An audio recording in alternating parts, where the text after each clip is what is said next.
to it not just in a traditional sense, but in a technical and a vocational sense. Because for her, they are the basis on which our future is going to be based, economically and socially. Education in this country has long held a sacred space in the hearts and minds of all Barbadians. As I indicated, it has been drilled into us from very early. The promises of success when you do well and the perils when you do not. But, Mr. President, education in 2022 must be based on more than the 3 R's. They must be based on more than just memorization, sir. It must be based on critical thinking and problem solving. And the work that the ministry has done and continues to do will push us further and further along that path. But I will come to that more later. First, I want to applaud the work of the ministry, sir. Forced into unfamiliar and extreme times by the last few years, our students and our teachers have felt isolated and separated, but they have persevered together. And the ministry has worked diligently, providing tools that one perhaps never expected to be the tools of education as much as they became, sir. Not a pen and a book, but a laptop or a tablet. I want to speak on a few of those achievements. Because the pandemic did not stop the work of the ministry, it intensified it, sir. It intensified the level of innovation among our teachers, who took long-held programs and things that they taught and instead turned them into innovative and engaging projections, sir, so that they could reach and engage their students across the screen and across the many miles of distance. It intensified the work of the ministry when it came to monitoring and evaluating, to help to look and see what challenges were being faced and to provide training and follow-up, to look and see where more work was needed and where more resources needed to be deployed, sir. And finally, I want to applaud the work of the ministry as it relates to counseling and support services. The last 2 years have been hard, sir. They have been hard on grown adults with years of experience. So I know they have been hard on our students. And so the work of the ministry with its private sector partners, providing counseling and intervention, has been critical. And there is more to be done.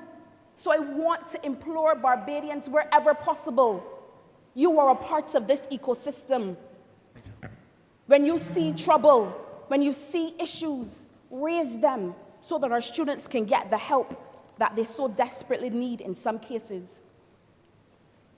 But the goals of the ministry, sir, did not stop as it related to broader areas, because I know we can feel that everything relates to COVID. But the work of the ministry did not stop, because you must plan and plant if you intend to reap, sir.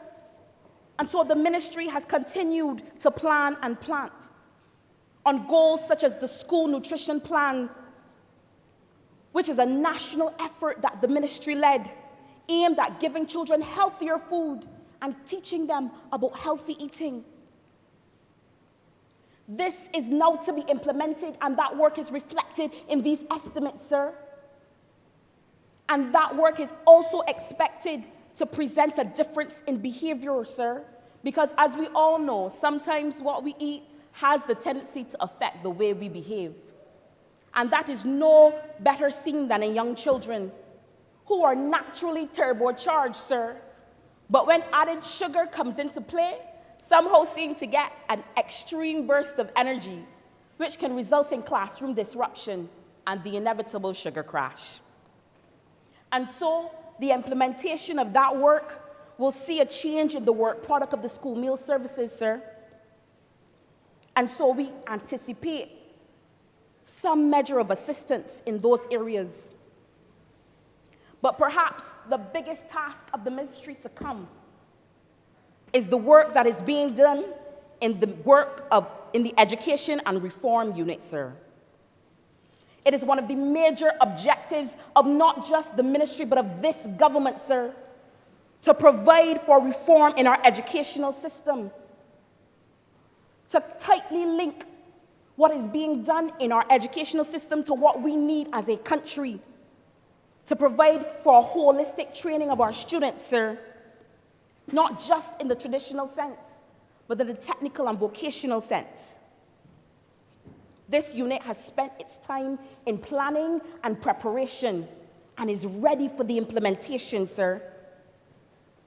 But I want to speak to Barbadians because I know how eagerly we have been awaiting this reform. But reforms such as this do not come about in one fell swoop. Reforms such as this happen in ever-widening steps, point by point, taking care of the margins, sir. And I want to applaud the ministry because they have not just been planning, but they have also been implementing where necessary. Coding and robotics across this educational sector has been one of the things they have been implementing while they're still been planning and planting, sir. To give our students an understanding and a look beyond the traditional sectors that have been available to them. Because that is the point of true reform.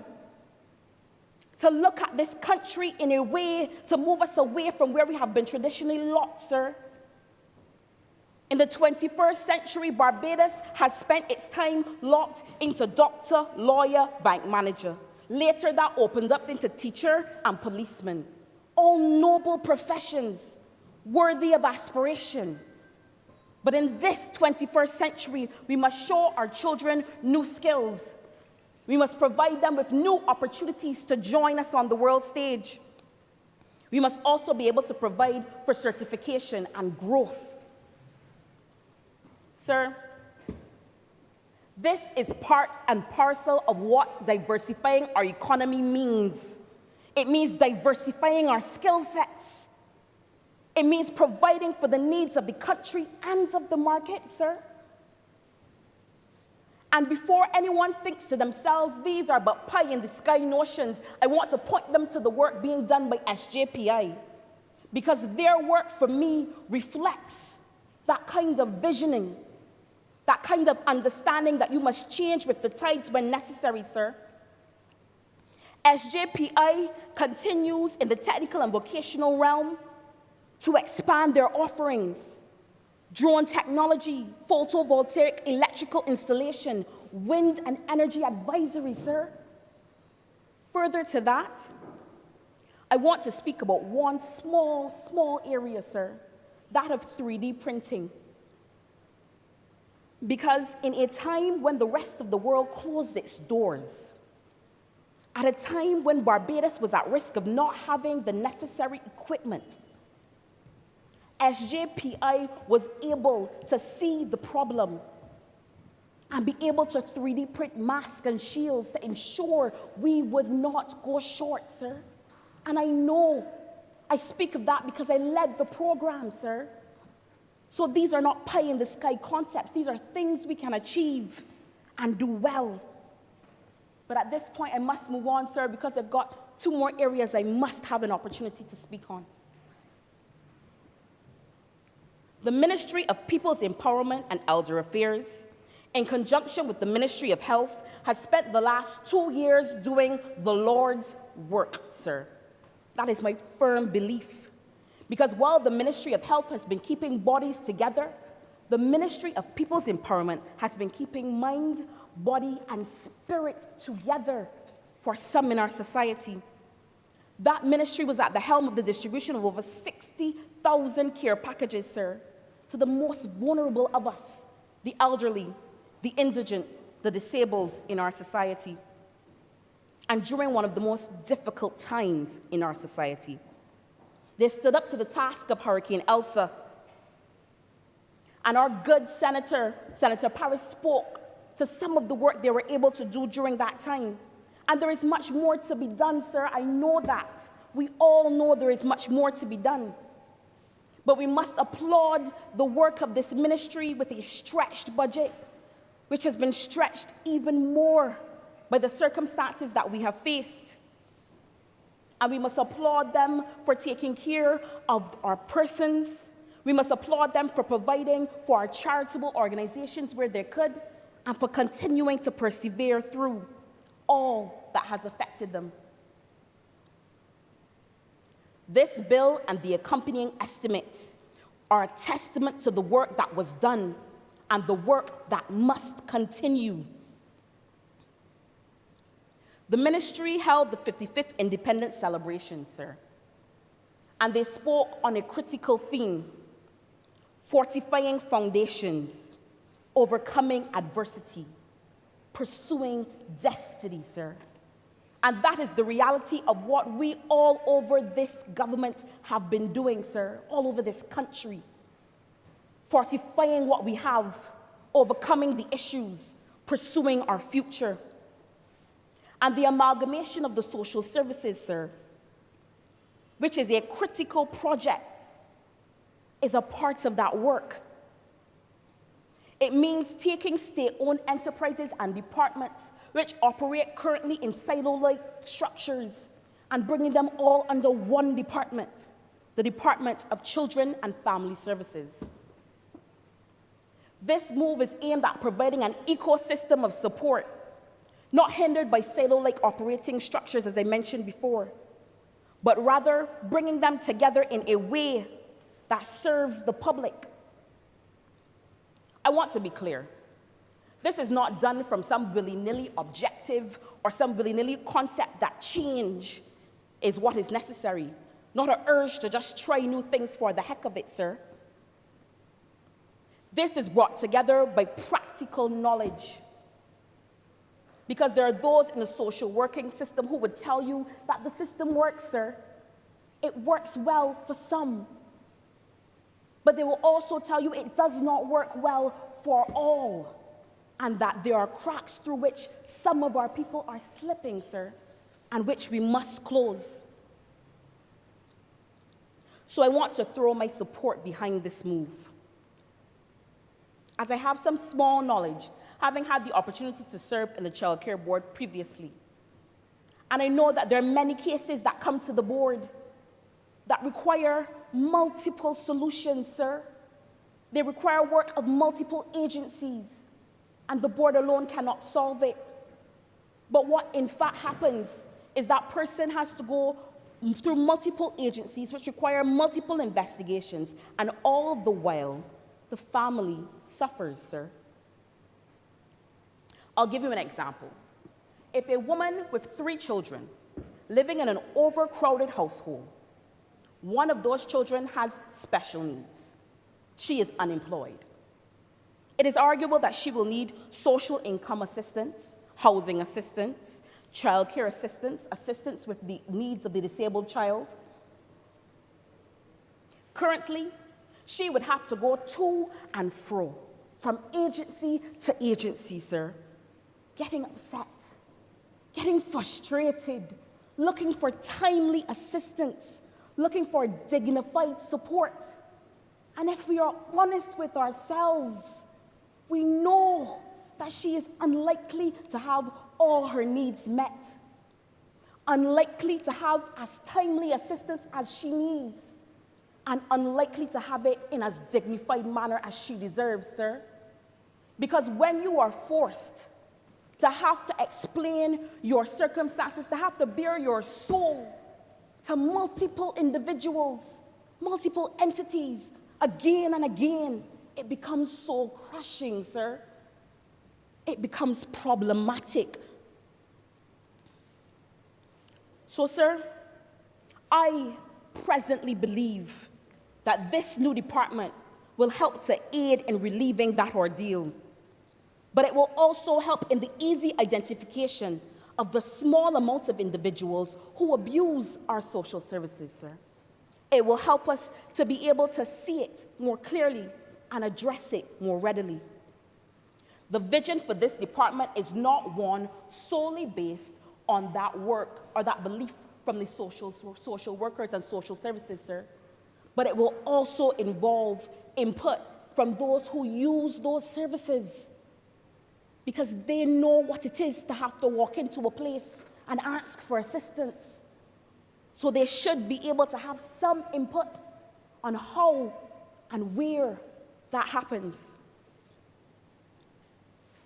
The road to this point has been long, sir, because I know that this is not the first time that an agency such as this has been proposed. And I know that there are many areas still to complete. The work on the changes to our regulatory infrastructure, the work in the social policy framework to make this department a central feature, and the practical implementation issues of change management, human resources management, and communication.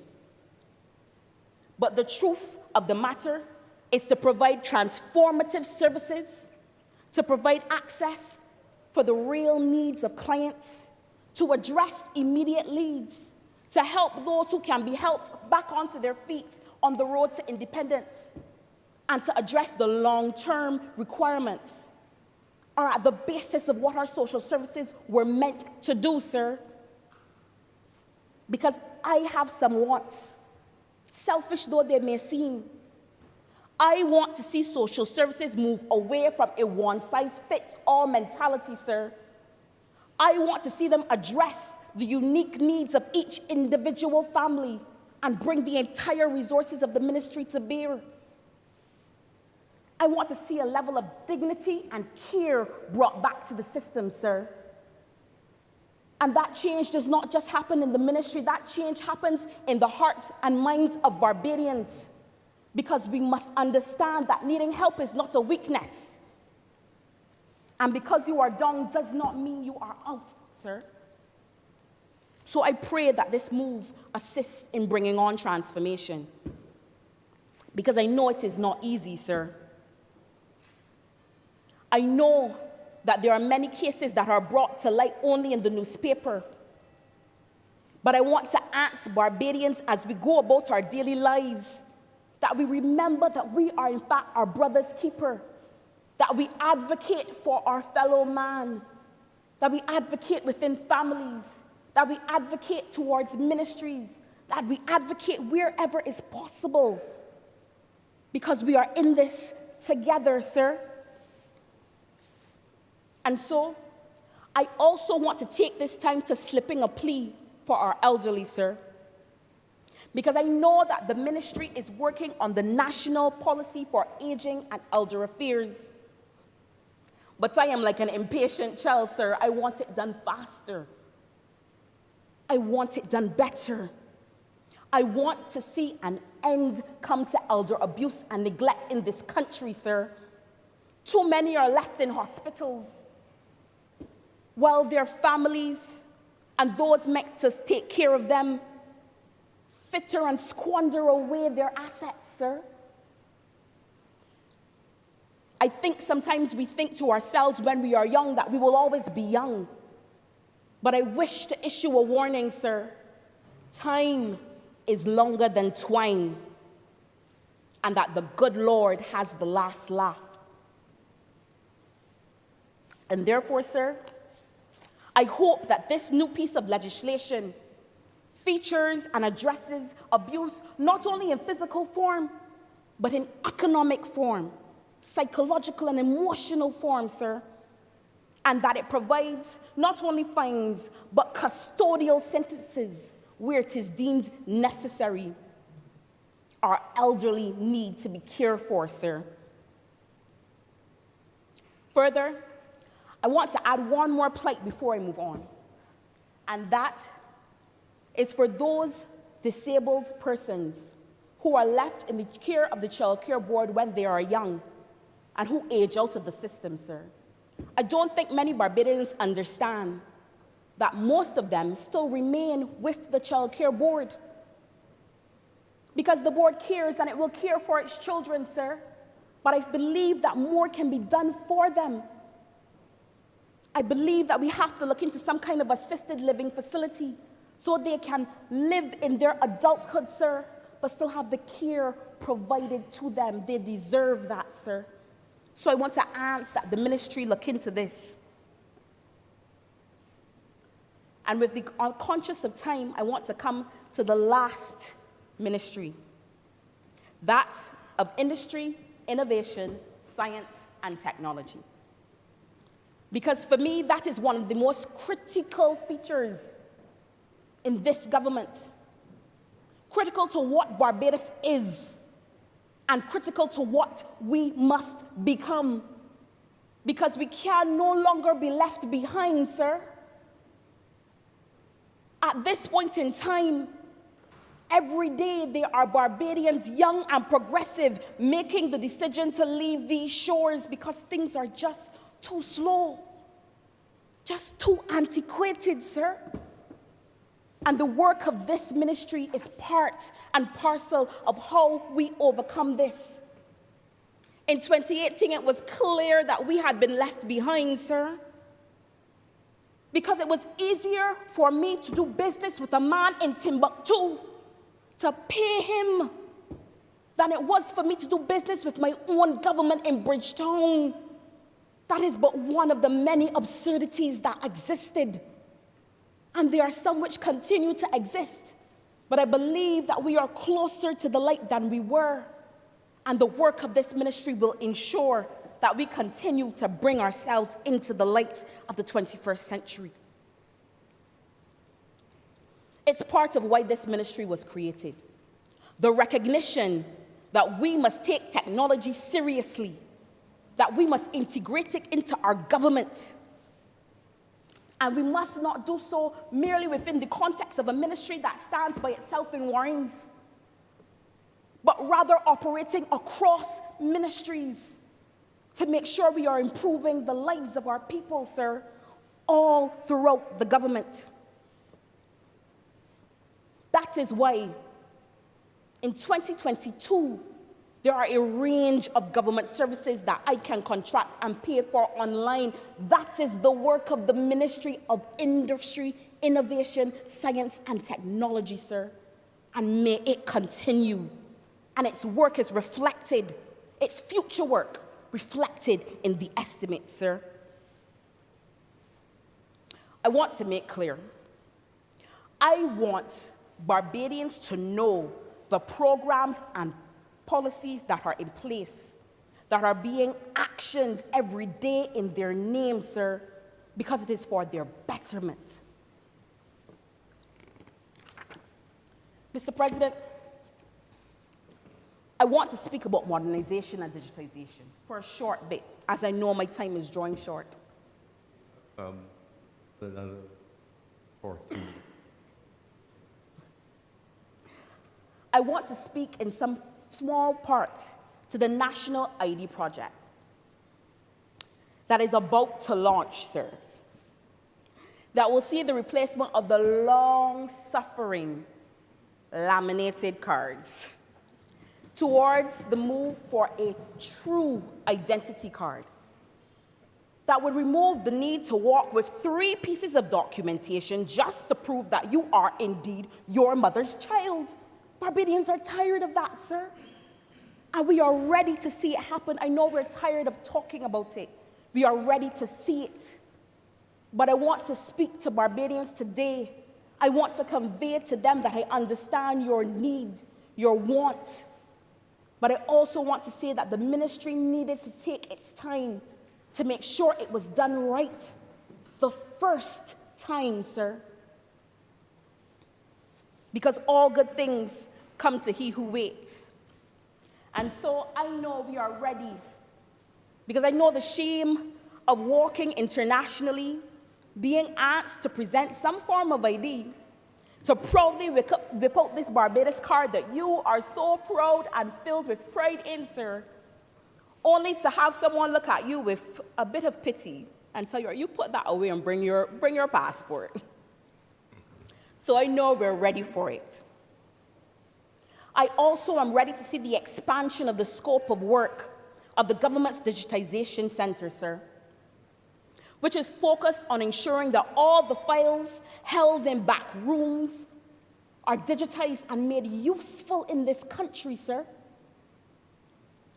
Mr. President, I know what it is to request a document from government and to have to wait weeks, because some poor government employee must trek to wherever they are stored, climb into back rooms among dusty boxes, hope that he has found the correct box, and also hope that the ravages of time have not created a bigger problem than to scan and deliver that information to you.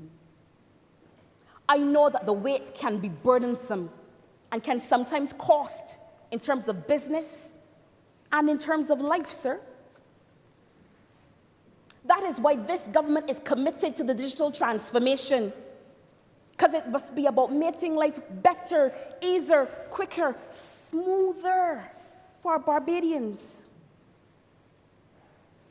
And the scaling up of this project will assist, because we will move from 1 shift to 3, sir, meaning that more departments can be serviced quicker and that we can get about the business of the digital transformation, of the digital revolution.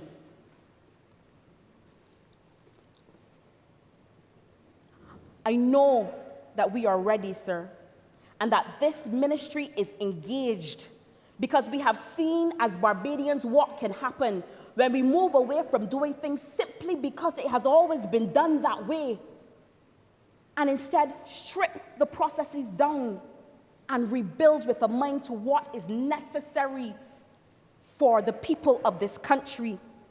And this is why you can now get a police certificate of character in 24 hours rather than 2 to 8 weeks, sir. And the final aspect that I want to discuss for this ministry is important, because we all have to think about it in our daily lives. But this ministry has the task of thinking about it for the whole of government, that of cybersecurity. I bring this up because 2 to 3 Thursdays ago, there was a cybersecurity incident. The relevant alert system sprang into action. The relevant task force was deployed and security protocols enacted. The threat was assessed and actions taken to protect government and its information. That kind of quick and decisive action does not come about by chance, but rather by forward thinking, visioning, planning and planting, because you must at some point in time have to reap, sir. The reality is, threats will come. It is inevitable, sir. As my mother used to say, once you're breathing, troubles can come. But it is about how we ensure that we protect ourselves, sir. How we continue year after year to ensure we are improving upon our systems. That is the kind of work that this ministry is engaged in the area of cybersecurity. They will continue with government cybersecurity audits.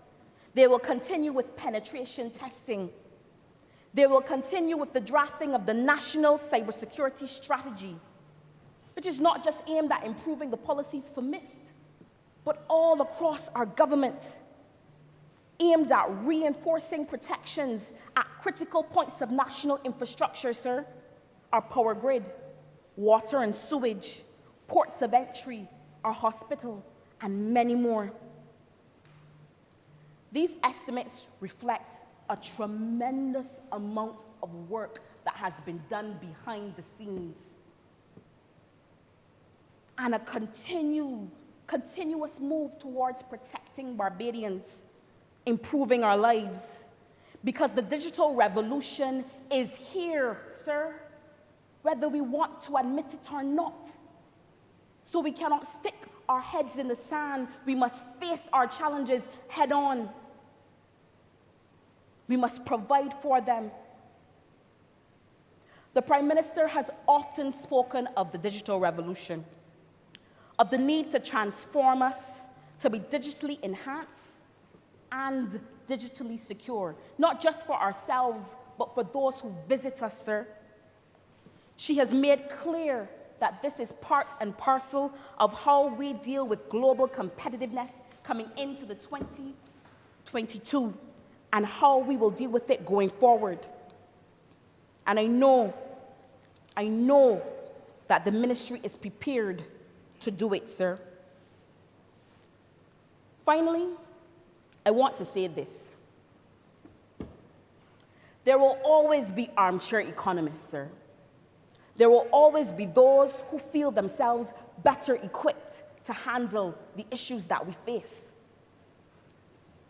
But as Barbadians have proven for the second time, we trust no hands better than those of Prime Minister Mia Moore-Motley and the BLP government, sir. And so, we are ready with the passing of these estimates to see the business of this country through. Mr. President, I am not a lawyer, nor am I an economist, but I am a child of this country.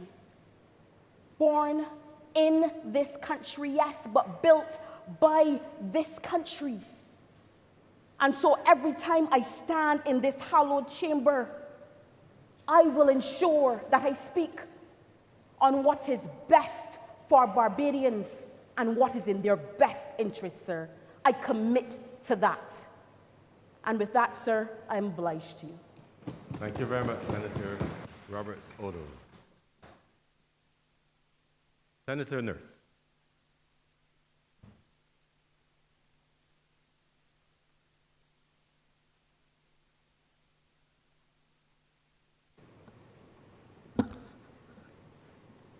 Thank you, Mr. President, for recognizing me and giving me the opportunity to contribute in this debate. Mr. President, just in beginning, to observe that really the task of a government, Minister of Finance, of the Finance Ministry, has never had, even in the best of times, an easy task in putting together estimates of revenue and expenditure and putting forward a budget which shows how any shortfalls in the estimates of revenue will be recouped, either by way of taxes, by way of borrowing, or whatever. It is never an easy task, even in good times. So if we add to that the events of the last few years, we begin to understand the difficulties in which any government, this government as it happens to be, has to manage the economic and financial affairs of this country. And it just seems that we have, I shouldn't say a stumbling, we have been moving not through any fault of this country from crisis to crisis since 2020. Still dealing, of course, with the pandemic, still going through the issues relating to the effects of the volcanoes, the hurricane that affected us.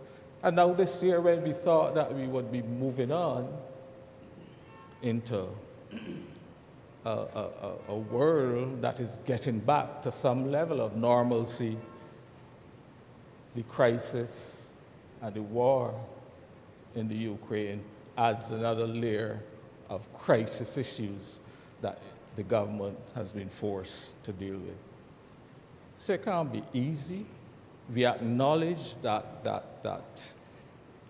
a lot has had to be done in the years leading up to this year. We recognize the excess amount of money that government has had to spend because of COVID, and it's still spending because it's not entirely over. While we've gotten over the bump, we still have some way to go. And it is in that context, therefore, that one must assess how well the government has been able to do or to put forward some proposals which can see us through these events of which I just mentioned. And what it means, of course, for us going forward. We know, of course, the level of revenue that government would have lost. We know the impact on gross domestic product, which has got to be built back up. And so, therefore, one of the more important things initially, or for the government, would have been to see how to get that growth, the level of growth, going again, and to see how we can stabilize our economy, and at the same time, of course, protect the vulnerable people in the society who, in whatever circumstances, we always have to make sure that there's a shield to protect them, and that they're, because they're like all of us, are entitled to a decent living, and therefore the level of humanity and so on, which we have to consider when government prepares its budget, particularly the social parts of the revenue, of the expenditure budgets, to see that those parts of the society are well taken care of.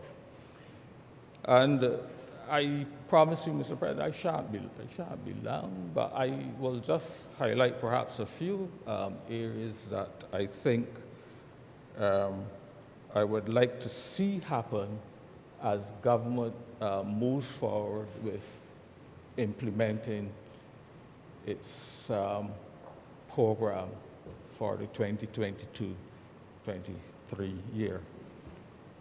And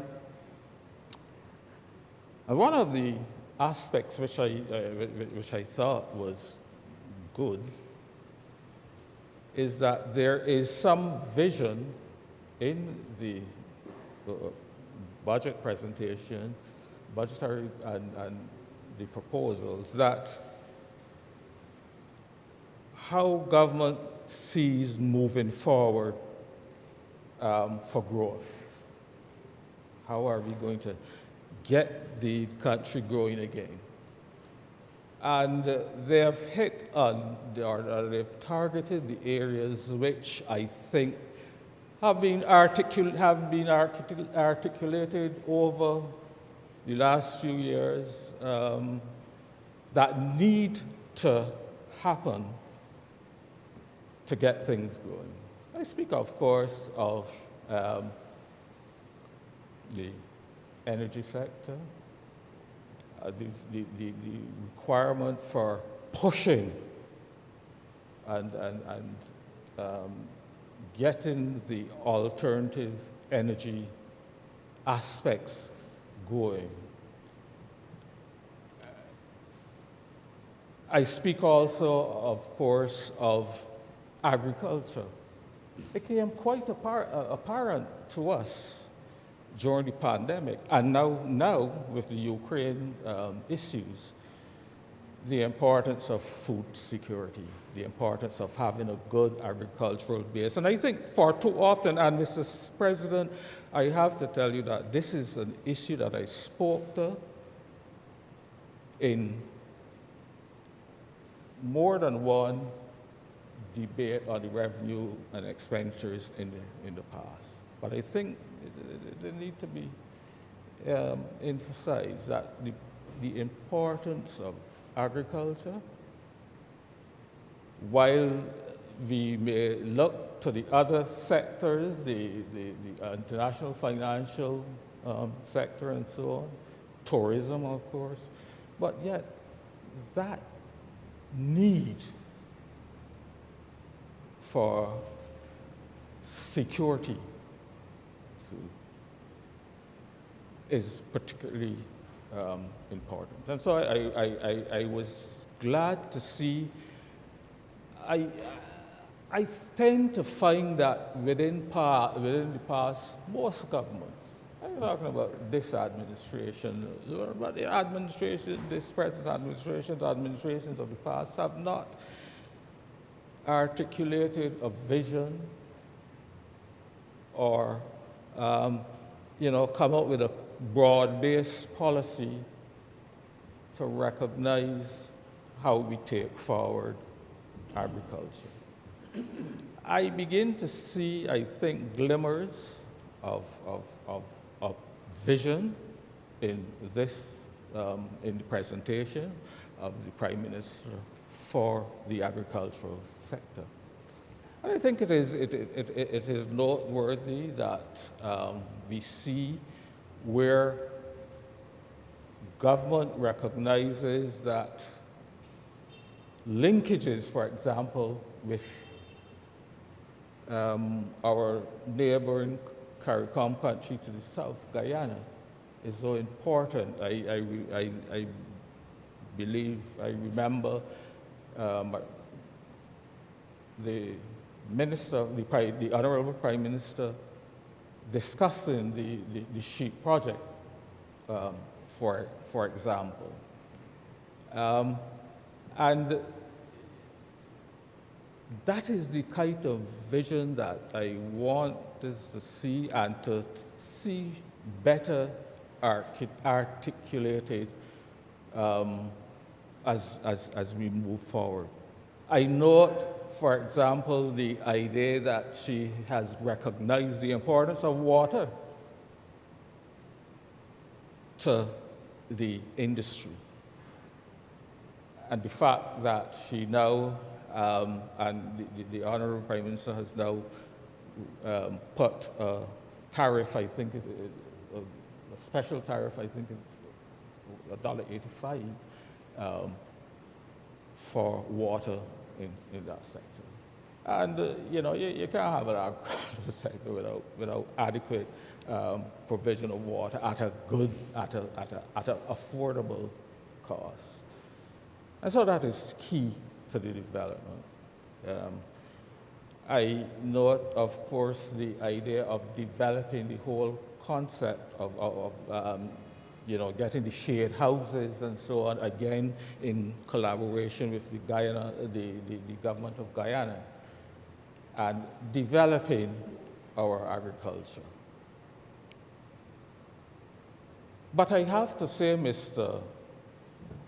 President, what concerns me, and it will be an issue if we are ready to get our agricultural sector back up to speed and moving at the level that we wish to see, is the fact that I observed, and this is in reading the 2003 Barbados Development Plan, for example, Mr. President.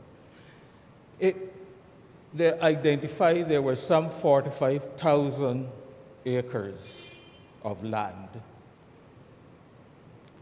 available for agricultural production. The present development plan, physical development plan, which is in draft form at this stage, could only identify in 2017 25,000 acres of agricultural land. So, Mr. President, within a 15-year period, approximately 15-year period, or 14, we have lost almost 50% of the available agricultural land. So the question is, how do we push agriculture? How do we recognize, having recognized that this is going to be a key aspect for food security as we move forward? How are we going to ensure that we protect that remaining 15,000 available? In fact, I would venture to say that we must probably be on the periphery now of, adequate lands for our agricultural purposes. And that observation is glaring, and I raise it because the government in the same proposal, the same budgeted budget proposals, and in fact, the government, when it campaigned in the last election, has made it a plank of their platform that they intend to have built 10,000 houses over the 5-year period. So my question is, where is the land going to be coming from? Where is the land going to be coming from to satisfy that requirement for space to meet that objective of the government? And government has to balance. What I'm saying is that there has to be a balance in that. Government has got to make sure that they're not going to be using up or withdrawing that remaining agricultural patrimony to provide land spaces for housing development. We have got to use what is available for agriculture and to see that that is properly protected. Now, that does not mean that you're saying you're going to abandon your proposal for your 10,000 houses in 5 years. What it means is that I caution government, therefore, not to take the easy route, not to decide. The easy route, of course, is to take agricultural land and use that for housing. So look for the alternatives. I am aware, for example, Mr. President, that there's lots of development land which have been given permission for development, for housing and so on, which today is stand idle. There's still a lot of spaces within the city as we move out, as we know what is happening in Bridgetown, Mr. President. And the government has signaled its indication in the past or hinted at doing housing projects within the inner cities. I recall hearing of plans, for example, for the old Treasury building to be looked at as a possible housing area for housing. And so the point I'm making, Mr. President, is that, look, we can increase the densities, perhaps in those areas, the housing densities in those areas, by looking for strategies such as now apartment, condominiums,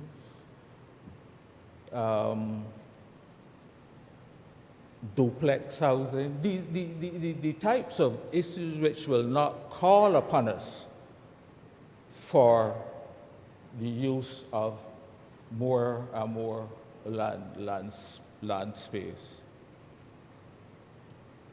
And so it is there. The land is there, I think, to do what government wishes to do in terms of housing, but it's also the opportunity for government to protect that remaining 25,000. So I would humbly suggest that I think one of the issues, Mr. President, which I think the government should early in this year start to do is to resuscitate. I know years ago in the Ministry of Housing, there used to be a whole set of housing statistics which were prepared and developed, and which provided information on things like the number of houses, the types of houses, the densities, and so on. It is the type of information with which government would be well armed as it go forward in terms of its policy implementation for housing. And I think the Ministry of Housing, I don't think, I haven't seen it for years or heard that of the availability of that kind of housing statistics, which was developed some years, quite a few years now. And I think that is important. I also think, Mr. President, that it would be useful to have a census, some sort of housing census by the same research committee within the Ministry of Housing, so that, again, we can identify the types of houses, the conditions, again, so we have information provided for government to carry out its policy in an effective and efficient way.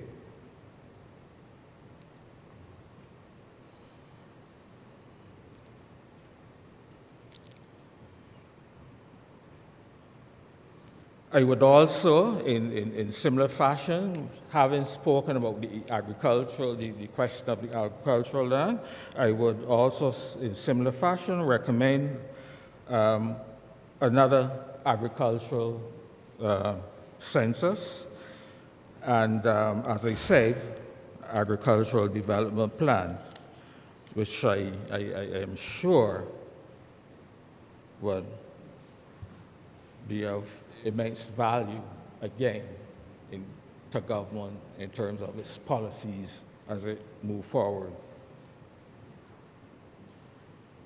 Mr. President, so that is the area of agriculture, and that is having set a vision and a proposal for getting agriculture going. Those are the things that I see that will be necessary. Allied to that, of course, is another issue which I just wanted to touch on, and this is the whole issue of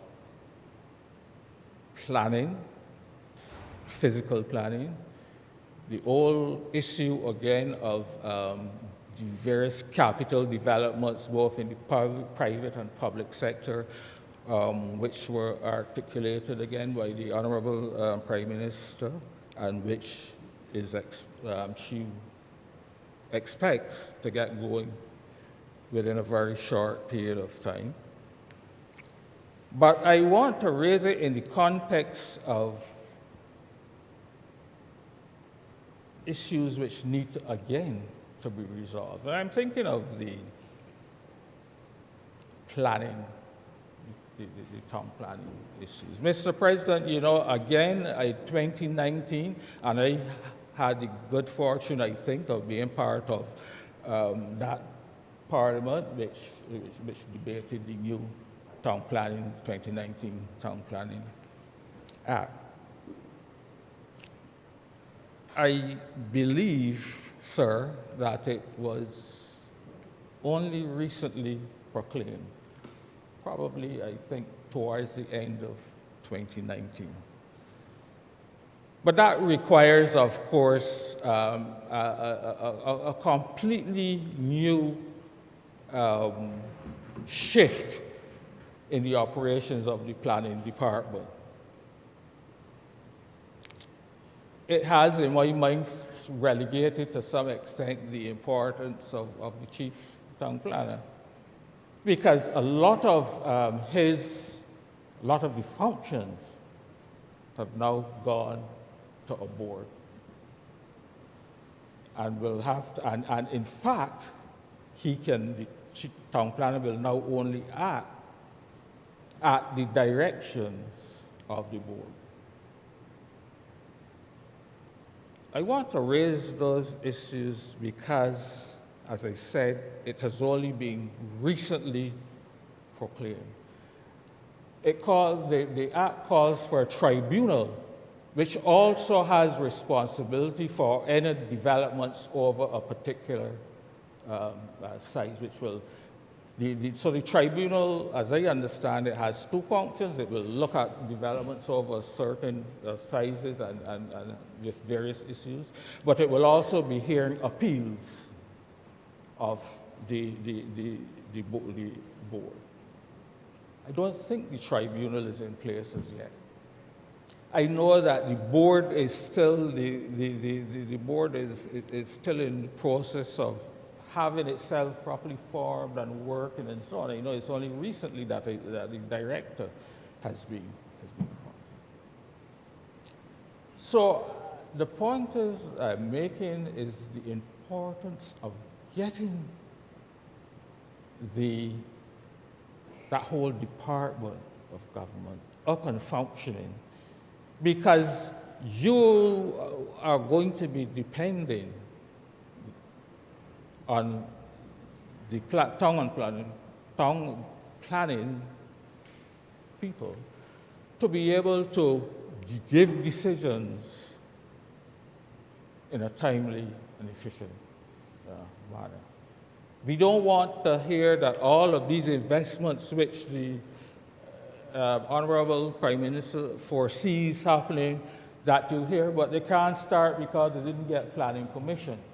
But that has been we hear that over and over and over again. And I don't want to get personal, Mr. Prime Minister, but I've gone through within recent times issues of also trying to get some permission. So I know that it can be a very frustrating aspect. And you don't want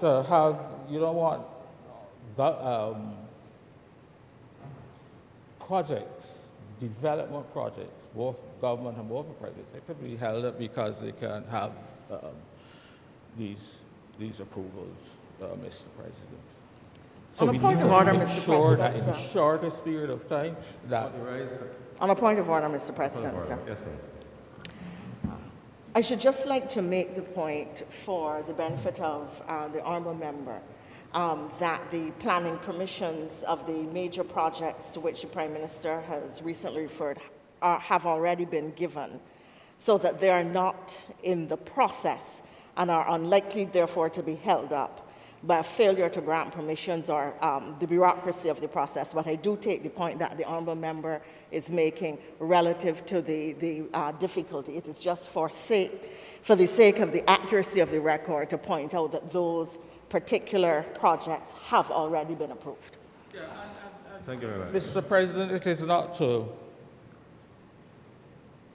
cast blame on or try to blame anybody.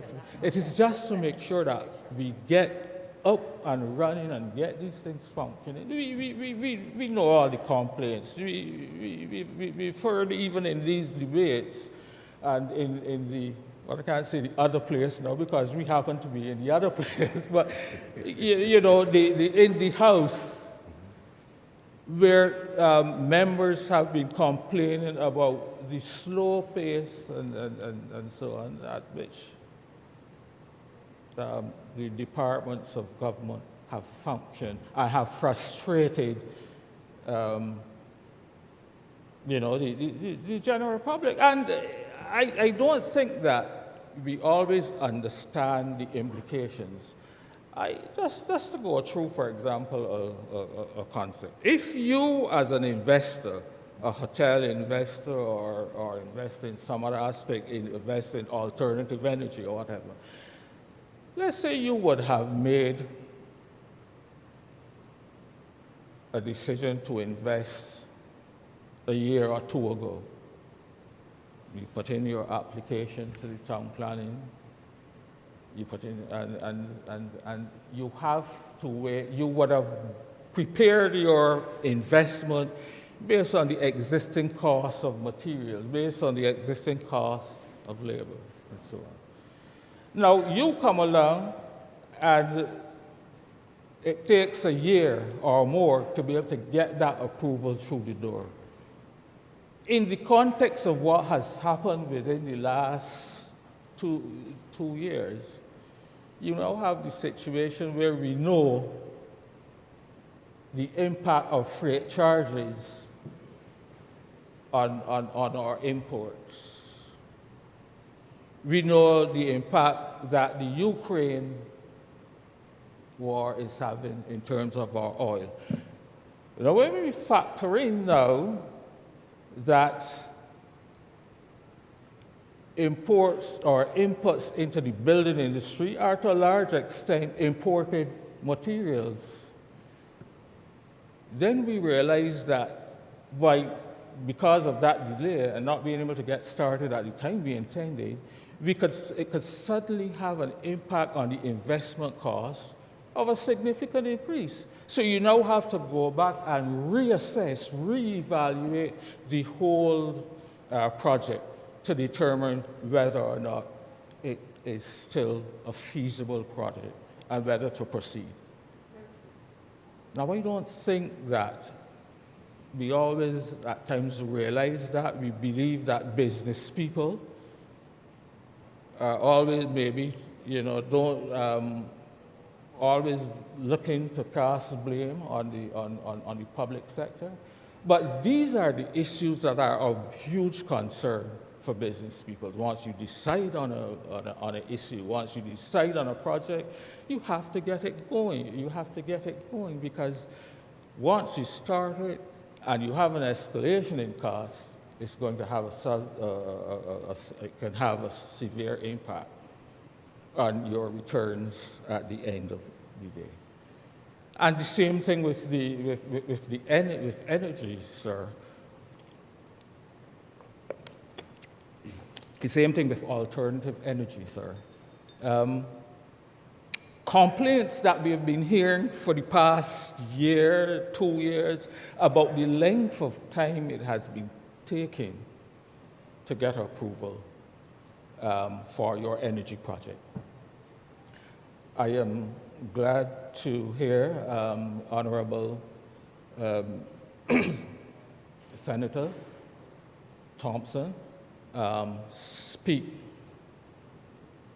to these issues and to recognize, just like me, that of the importance of moving swiftly on it. I don't know if the board, the new board, I think it is called the ALPA board, which has to approve those alternative energy projects. I'm not sure if it has started its work or if it has been constituted as yet. But there again, we need to make sure that we get going as swiftly as we can. And so, Mr. President, if we can deal with those issues, if we can see a more timely intervention by the powers that be,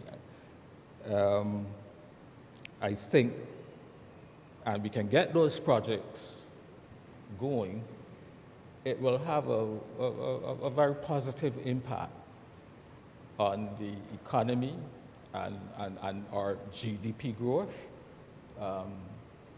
as we move forward. But it has to happen in a very short period of time.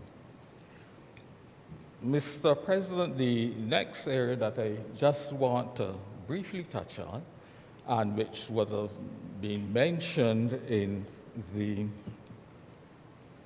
by the Prime Minister in her budget, really relates to national insurance and the fact, and the announcement of the restructuring of the National Insurance Department, to set it aside from government and to set it up as a proper as a statutory body. I really have no problems really setting it up like that, provided that it operates at the level, again, of efficiency and so on, which is necessary to see the important work of that body moving ahead as swiftly and as efficiently as possible. And part of that efficiency requires good and sound information. I raise that, Mr. President, because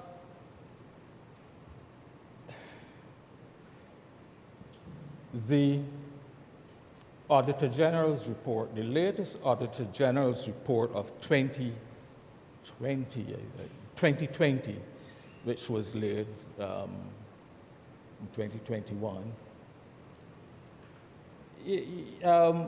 highlighted the fact that the National Insurance Department right now has not had an audit, produced an audit since 20, and don't let me misquote, but it says the National Insurance Fund has been established to allow for eligible Barbadians to benefit from programs established to provide monetary benefits to seniors and others who meet qualifying criteria. The audit of the accounts of the National Insurance Fund continues to be a challenging exercise. During 2020, the audit of the 2011 financial year commenced. However, this has not been completed. There was a number of significant errors in the accounts, and the department has requested some additional time to try to attempt to correct them. And he goes on to say, in my previous report, I had indicated that in order to bring the audit of the fund up to date, there needs to be the submission of accounts and supporting schedules in a timelier manner, and that if current trends continue, the office would be hard-pressed to complete the audits of more than 2 to 3 years during 2020. This pessimistic assessment was not even realized, and this situation remains unacceptable. Some efforts are being made to improve the situation, and my office will ensure that the relevant resources are available to complete the audit, and when the accounts are brought up to date and are presented for auditing. So 2011. Senator Ness, just for the record, could you indicate what you're quoting? Just indicate Sorry, I'm sorry. This is the Auditor General's. This is year? the Auditor General's report, sir. This year? And it is on the web page. No, this year. Just for the record, in the debate, if you're quoting, you just have to indicate the source. So this year's report. Uh-huh. So. This year. No, I thought I said it. It was the 2020 report. I'm sorry, but I thought I had mentioned it. Thank you. But that is where we are. So how can we go forward to establish this new body when, obviously we don't even, from a financial perspective, we really don't even know where we stand because we haven't had any audited report since 2011. So this is an area, again, that we need to resolve. We need to make sure that all of these difficulties and all of this confusion is not carried over into this new body. Otherwise, we really will be spinning top in mud. And so I call on whoever, the powers that be, whoever they be, to make sure that we get it right. when this new body is established. And I can also mention in the same Auditor General's report, of course, the unemployment fund. There again, their audited accounts are only at the stage of 2013 and 2014, Mr. President. And, you know, I can go on. I can even mention the Queen Elizabeth Hospital, Mr. President. Again, they're up to 2011, and the accounts for 2012, 2019, we don't know.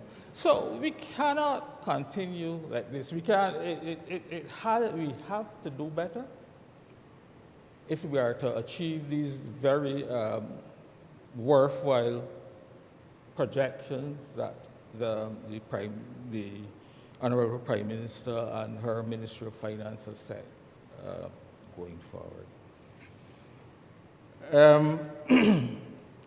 So I think in terms of pension reform, I think definitely it has to be done.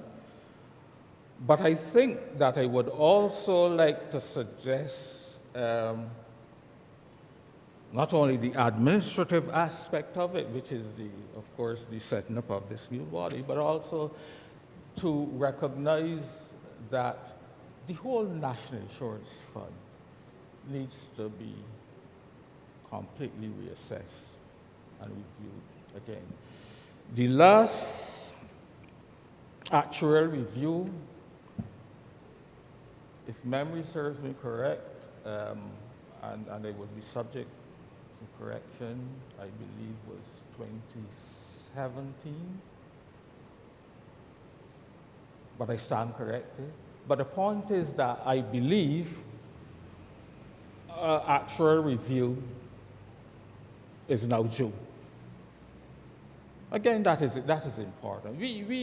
And this is why I'm saying that we have to look at the whole national insurance structure again, because when we look at what has happened to the demographics in terms of age in Barbados over the last couple of decades, we recognize that what used to be a pyramid has now changed somewhat to something like a mushroom, where you have much more people in the 60 and over, the 50 and over age groups, which of course has significant implications for the ability of the national insurance to have adequate financing and funds available to provide the pension benefits for that growing number of people who have now reaching pension age. And so I think it's not only to look at what the pensions of the public sector, which government has done and has indicated, that now in order to have a full pension, one would have to go to an age of 40 years to be able to have a full pension vested. So there is obviously a suggestion to me that in the public sector, they're looking at public sector pensions, but I'm saying that as overall, we need to take into account the pensions provided to general public by the National Insurance Scheme and make sure that we make whatever necessary adjustments that will be required to make sure that that fund can adequately finance the pension liabilities in the years ahead. And of course, we know that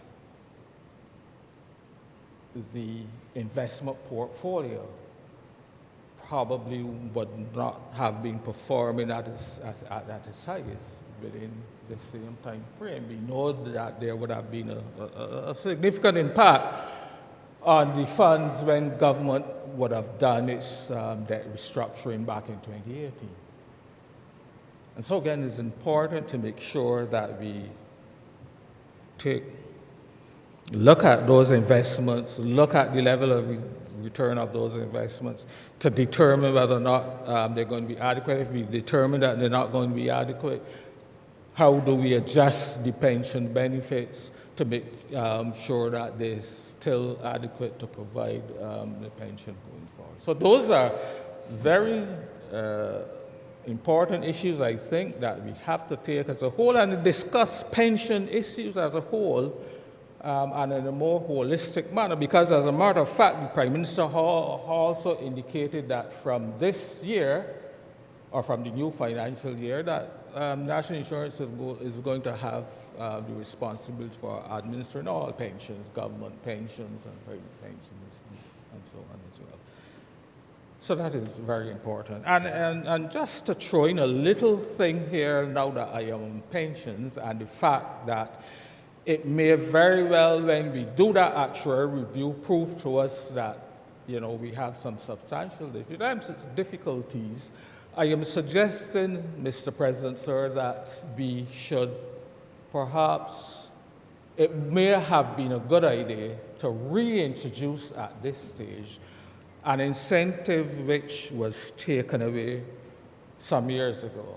I speak, and incentive I'm talking about, I'm speaking of a tax incentive. The tax incentive of which I speak is the Registered Retirement Savings Plan, which allowed persons to be able to make contributions into a registered retirement savings plan, which would in effect supplement their pensions from the national insurance or their private pensions from the private company, the company that they may be working with in the private sector, or even government. The government pension could be supplemented by this registered retirement saving plan scheme. And it allowed basically, if you would recall, sir, it allowed basically that a $10,000 deduction against your taxes, which you could then put into this registered retirement savings plan. And it may have been time, and I think it is probably timely, that something like that. I know, of course, government will say it's hard-pressed to be able to give more tax allowances and so on, but it may in fact help to cushion the impact of lower pension benefits, which of any adjustment in pension benefits, if it became necessary to have to reduce, it may be useful for retirees to have that fallback. And so I throw that out as well. Mr. President, the other thing I just wanted to say, and I know that time is running on, is just a quick mention of education. And recently we have been hearing of proposed reforms in education in terms of the transfer of students and so on from the elementary level to secondary level and so on. And again, we have been talking recently within the past few days a lot about consultations, the importance of consulting with your various constituents and getting the feedback. And again, I raise that because when this reform was announced quite recently, immediate reactions from the teachers' union, for example, was that, but we haven't even been consulted on these issues. Subsequently, they were told that, oh yeah, well, yes, we made the decision, but we will now go through the process of consulting. Now, again, I don't think that that is necessarily the best way of doing things, but if that is how it is, the point is that I am urging all of the powers that be, the various educational experts, and I'm not an expert, so I'm not going to get into it, but the various education experts, the teachers, the teachers' unions, the parent teachers association bodies, all the various bodies which have,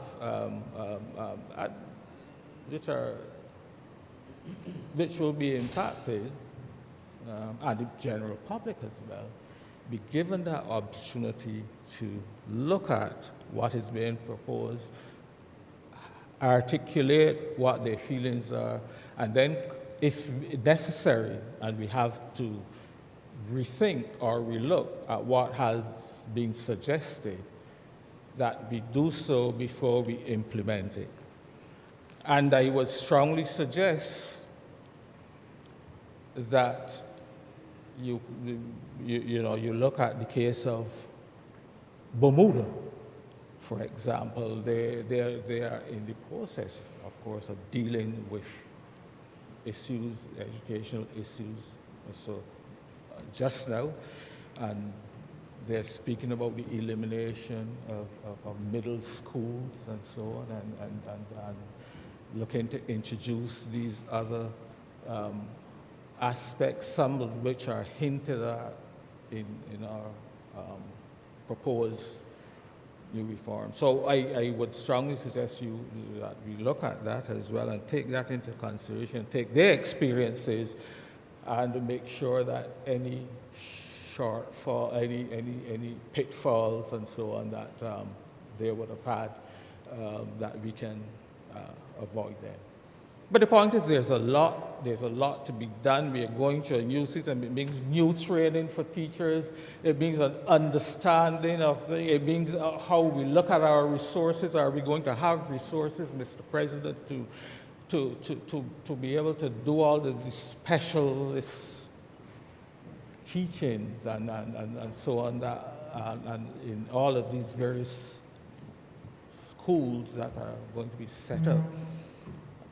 Do we have the resources? Do we have the training? And those are the things that we will have to look at and to make sure that they're in place. And I fundamentally don't have any big quarrels about the elimination of the 11 plus. So this is not an argument for retaining the 11 plus exams or not. I think that it's a question that has been knocking around for a number of years now.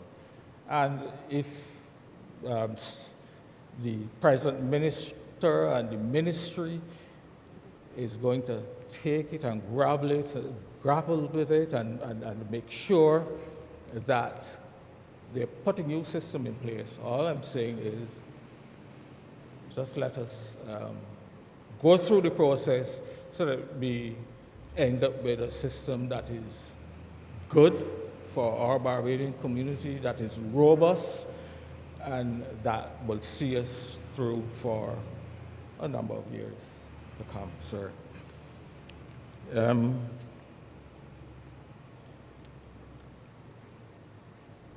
And just then, quickly, to sum up a few things, in my presentation in the last budget, actually, Mr. President, I specifically remember speaking a lot about the whole issue of electric vehicles, for example, and I remember specifically suggesting that maybe the whole idea of duties on electric vehicles needed to be relooked. And in fact, if we were going to nudge the general population towards shifting, making that shift, there has to be some incentive. And so I was very happy to see the level of incentive given. I really didn't expect 100% removal of the duties from electrical vehicles. What I had suggested then was a kind of a rebalancing. But where you sort of put the burden of the tax on the fossil fuel vehicles, the diesels and the gasolines, to discourage people from purchasing those and have a smaller rate on electric vehicles to encourage to make the shift. But I'm happy that government sees that as an important point that has to go forward if we are to meet those 2013 goals that we have set ourselves. And the other thing I would just like to briefly touch on is, again, as part of that whole process, the Honorable Prime Minister has said that loans for public sector,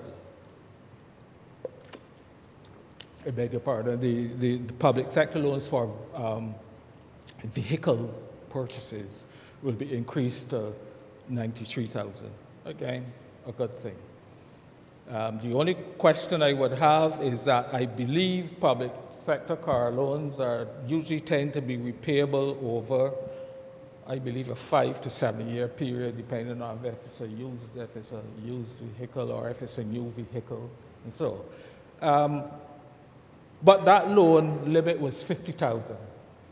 So my question is, are you still going to maintain those 7 year or 5 year repayment period? Because it means that you could very well be doubling up the installment payments required from the civil service. And I don't know that the level of salaries and so on in the public sector is going to be adequate enough that within that same 7 year period you can repay the $93,000 as compared to when it was only $50,000 repayable in 5 years. So you may have to look at extending the repayment period for those loans so that you don't encumber the civil servants with these higher repayments such that it defeats the whole purpose of what you were trying to do in the first place. In other words, if the repayments are so high that civil service decided I can't repay, that much out of my monthly salary, so I'm going to have to stick with my fossil fuel vehicle, then it defeats the whole purpose of nudging or getting that movement towards electric vehicles. And that's not a big issue, but it's something that I'm sure that can be dealt with by the civil service quite easily. And so, Mr. President, those are a few of the issues I just wanted to raise and to opine on. I think overall, in the circumstances and in the context of which I spoke to at the beginning,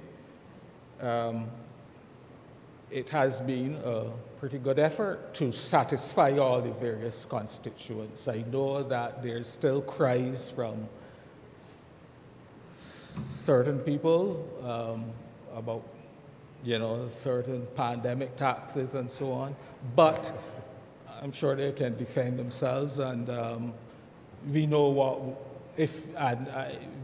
will happen because their banks will more than likely recoup that loss through the additional fees and so on, which we always seem to suffer. But I think overall, I am comfortable with the proposals going forward, provided we can get that infrastructure and architecture that is necessary in place to see these projects through. And so it is with those few words, Mr. President, that I am obliged to you. Thank you very much, Senator Nurse. Mr. President, I beg Senator to, Cummings. Mr. President, I beg to move the suspension of the Senate for 15 minutes. The question is that the Senate be suspended for 15 minutes. That will bring us to midday. Those honorable senators in favor, please say aye. Those against, please say no. Methinks the ayes have it. The sitting is therefore suspended until noon.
This sitting is resumed.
This sitting is resumed.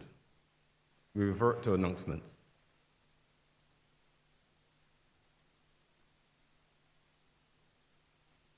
I have the honor to inform the Honorable Senate that I've received the following message from Her Excellency the President. Her Excellency the President to the Honorable the Senate. Her Excellency the President has the honor to inform the Honorable the Senate that, in accordance with the advice of the Prime Minister, Mr. Gregory Paul Bertram Nichols has been appointed under Section 36(2) of the Constitution as a senator, with effect from the 21st day of March 2022. Dated this 21st day of March.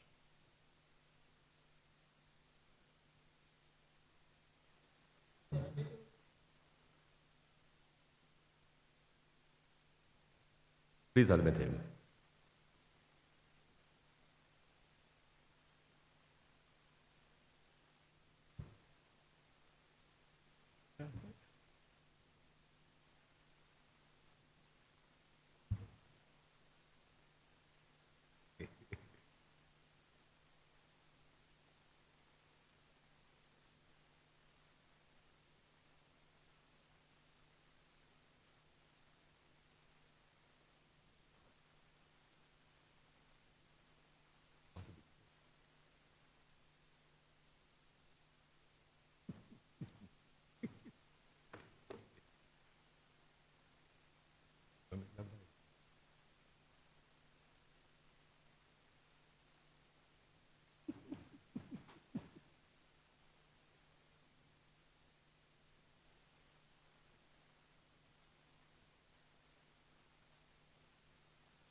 I want to welcome and acknowledge the presence of Senator Gregory Paul Bertram Nichols, our newest senator. Welcome him, please.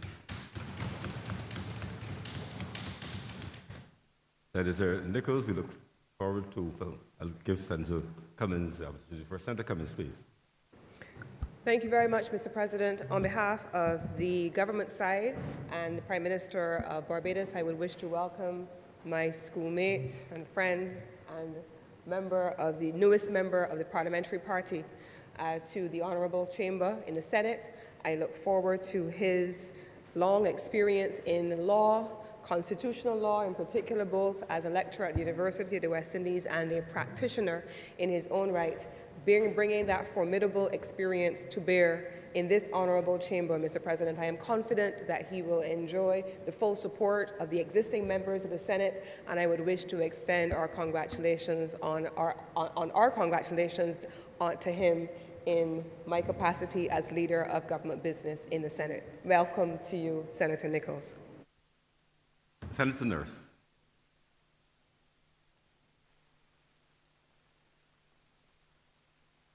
I'm happy to be able to join with the others in welcoming our newest senator, Senator Nichols. I have had associations and with Mr. Nichols in other areas for quite a long time. I know of his capabilities, and I am sure that he will bring his expertise to bear on the debates. And I look forward to hearing his presentations in this session as we go forward. So welcome, Senator Nichols, and I wish you well. Thank you very much, Honourable Senators. I want to join with the Honourable Senators to welcome you, my friend and brother, to this Honourable Chamber. We look forward with interest to your presentations here. You're no stranger, of course, having served in this chamber with distinction previously, and we welcome you back for your second sojourn in what should be a very interesting and exciting session. Thank you very much. Senator Nichols.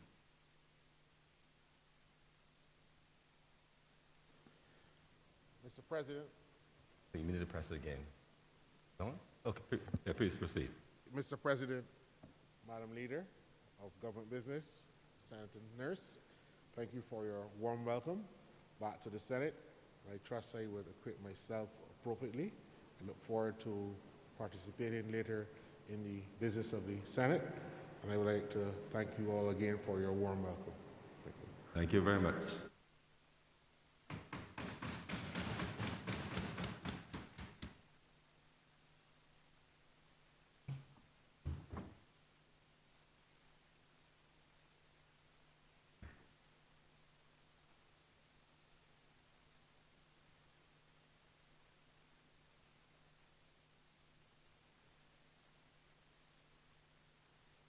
Reports from select committees.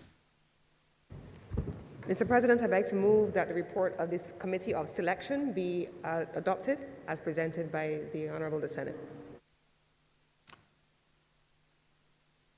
The question is that the report of the Selection Committee, which was circulated, be adopted by the Honourable Senate.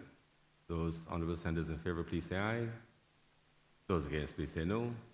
Methinks the ayes have it. The report stands adopted. It means, of course, the other committees are now fully formed and functioning as outlined in the Selection Committee report. Thank you very much. We revert now to public business. Senator Mr. Maynard. Thank you, Mr. President. Mr. President, I too would like to welcome Senator Nichols back to this chamber, and I'm sure that he will add life and energy to it. Mr. President, there has been lots of talk about the youth, and I, many years ago, came across a document that I felt was important, and I think I put it away too safely, so I could not find it. So I called on one of my young family members to help me. And what I thought was going to take weeks took about 15 minutes. And I want to refer to this document, sir, in my brief presentation. Sir, and this document is called the British Union Oil Company Report of 1947. And it's titled A Geological Investigation of the Groundwater Resources of Barbados. And its author is Albert Sen. Albert Sen is a famous Swiss geologist who did lots of work in Barbados and Cuba. And what prompted me, sir, to make this inquiry was when I was a boy not so long ago, there were many, many, many fan mills. And when I heard an announcement that we only had 122 water wells, I did not believe it. I could not believe it. And my family has lots and lots of old black and white photographs, sir. And every photograph in the country, there's a family or two in the background. And this report, sir, bears that truth. The total complement of water wells at that time was 734. So I asked, what has happened to them? Have they been filled in? Are they now receiving sewage? They certainly couldn't have been reconstituted as rock. So they are there. And therefore, sir, there's an obligation by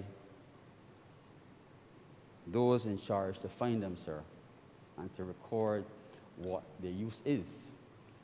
Because with all the work that is being done with water, if we continue to contaminate the source, just in case these wells are being used for the wrong purpose, then we would not have achieved anything. But, sir, I wish to read a short section of the report. And this is the section that says future water policy. Mind you, this is 70 years ago. And it says the total reserves of water set aside for the public supply are 12 million gallons per day. That works out to about 45 cubic meters a year. And it claims that that is to suit the population of approximately 192,000 persons at the time. And they projected that the improvements, which will give 15 million gallons per day, would have allowed the population to grow to 375,000. Sir, we have barely reached 300,000, and our requirements are way, way beyond that. Of course, sir, those requirements were estimated based on the living conditions at the time, where most people did not have access to running water, and we certainly did not have flushable toilets. Sir, the current state of play lists Barbados very, very high on the top of the list of water scarce nations. And Barbados is estimated to have approximately 306 cubic meters of water per person per year in the average rainfall year. And most of this water, sir, is supplied from abstraction. And that comes through the Barbados Water Authority, which is a public company. It comes through commercial irrigation schemes and individual properties, sir. And there's also industrial cooling, like sugar factories and rum factories, which have their own wells. Mr. President, there's a large amount of water used on farms and plantations and on golf courses that we don't think about. Yes, sir, golf courses. If you drive certain areas here at night, you will hear the sprinklers, and they are not small. They pump large amounts of water.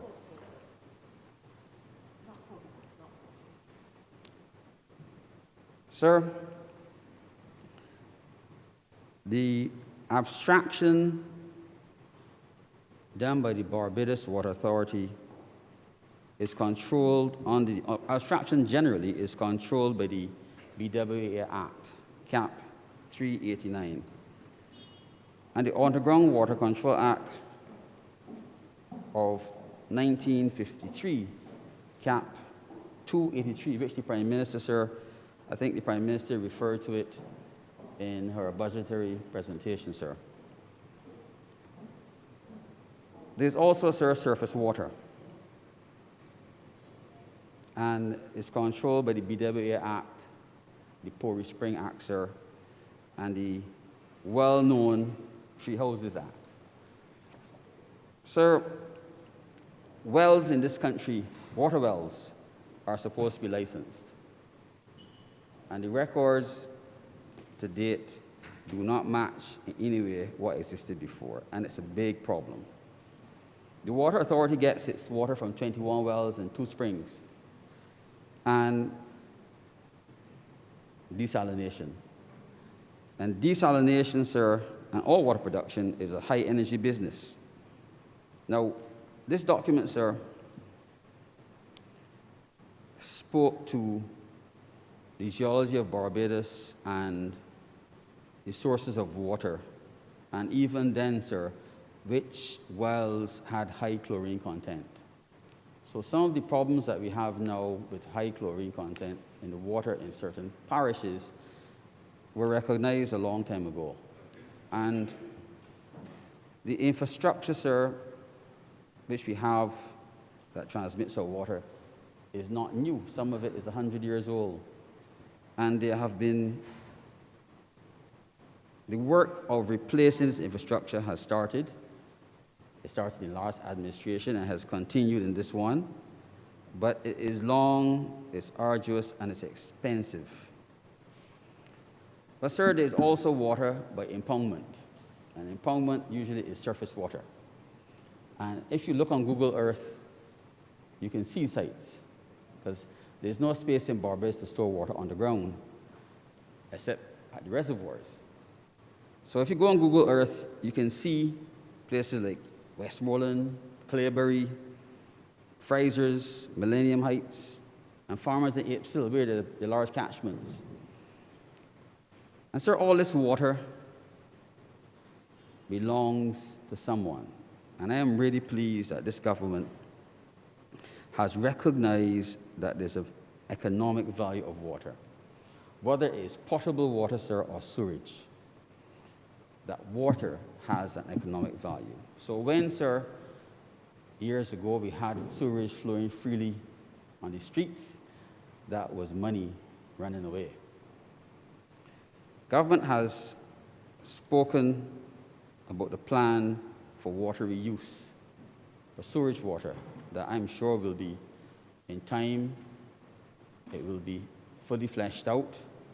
And the plan initially seems to be to supply that water for agricultural use and possibly, I suspect, for replenishing the non-potable aquifers. What makes the water valuable, sir, is that when we want to use it, it costs energy, it costs money for energy. And a lot of the money that, one of the cost places where mosquitoes breed.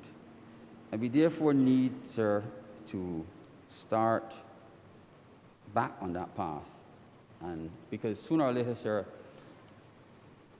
the value of that water that you've been collecting is going to become critical. And while I don't believe a government will ever move to regulate or bill you for the water you're collecting, they should really be telling you, these are the ways that you can use this water. This is the legislation you put in place that allows you to use it sensibly. And this is how this country will save on it, because we need all the water that we can get.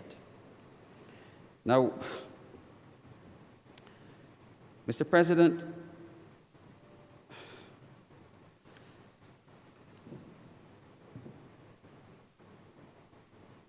if our population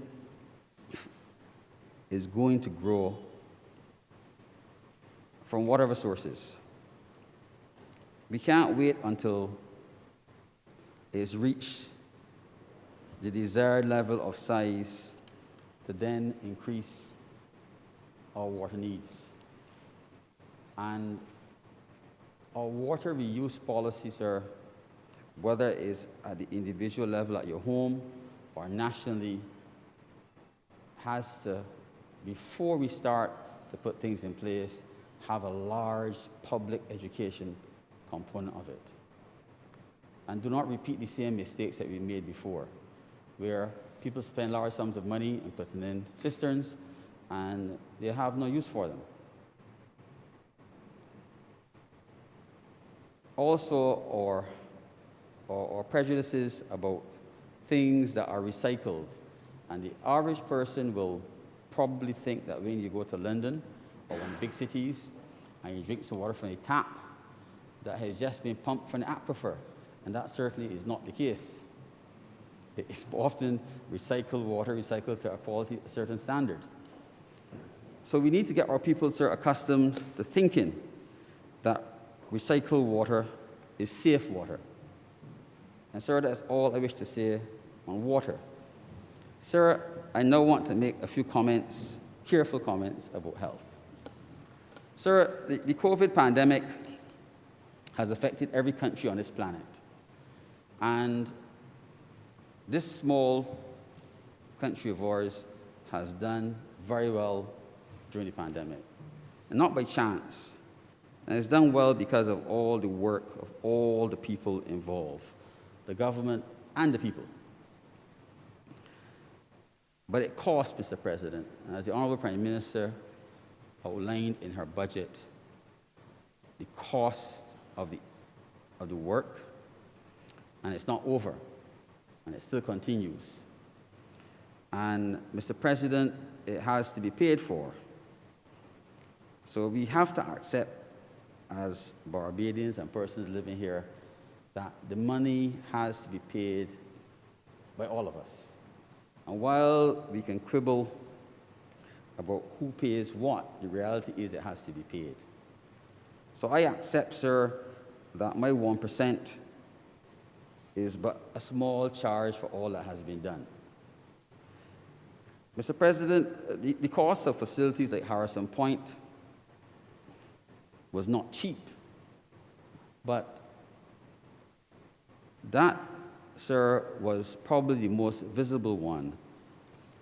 Isolation facilities like the schools that were already in existence, they all had a cost, sir, in terms of maintenance at a point in time and actually the day-to-day running of these facilities. But our main tertiary care hospital was expanded in the sense that it controlled these facilities. And therefore, the budget of that hospital, while it might have appeared to be large, a significant part of it, sir, went towards servicing the expanded QEH. Now, sir, the effect of the COVID pandemic affected healthcare in every way, both in the private sector, sir, and in the public sector. And the QEH, because of some policy decisions, had a series of shutdowns where elective procedures were essentially suspended, and we were only doing urgencies and emergencies. Notwithstanding that, sir, people continue to develop problems. So we now have a situation where the need for services almost outstrips our ability to supply it. And that is not blaming anyone, sir. That has happened simply because there has been a shift of activity away from the hospital in certain areas into the private sector where it never stopped. And I think, sir, that's reflected in the earnings of the hospital. The QEH, up to 10 years ago, earned about $12 million annually from providing private services. At last count, sir, it was down to $3 million. And what that means is that the persons who would normally bring people to the QEH for care or refer them for care privately are no longer taking them there. They're going somewhere else. And if you look around, you will see there are a number of new, I say new inverted commas, new centers that offer alternative care. Now, I don't know, sir, if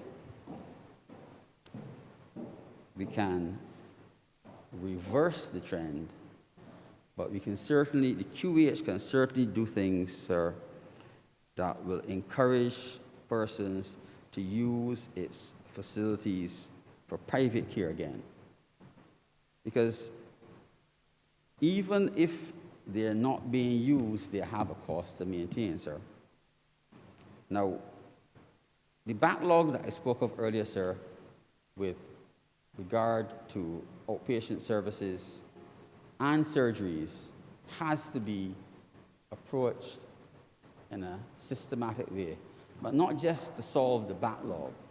It's to put in place systems that will probably, in time, improve the overall efficiency. Mr. President, some time ago, I stood in this chamber and I said that if we spent the large sum of money, I think it was $11 million on the refurbishment and the expansion of the A&E, and we did not fix the problems of flow, then persons, unfortunately, will have a nice place to wait. And at last count, there was no improvement in the waiting time. And I know we've all been consumed with COVID, but unless we fix that problem urgently, we might crash. Because you cannot have a hospital, a tertiary care hospital, that has 100% bed occupancy. It means that when you slip and break your ankle, unless you can afford private care, you have no place to go. So we have to fix that problem of being overoccupied. And we have to come up with ways of emptying some of the wards and allow for more efficient services to happen. Now, there seems to be some areas where, certainly in surgery, there are backlogs that are spoken about in the public domain. And sir,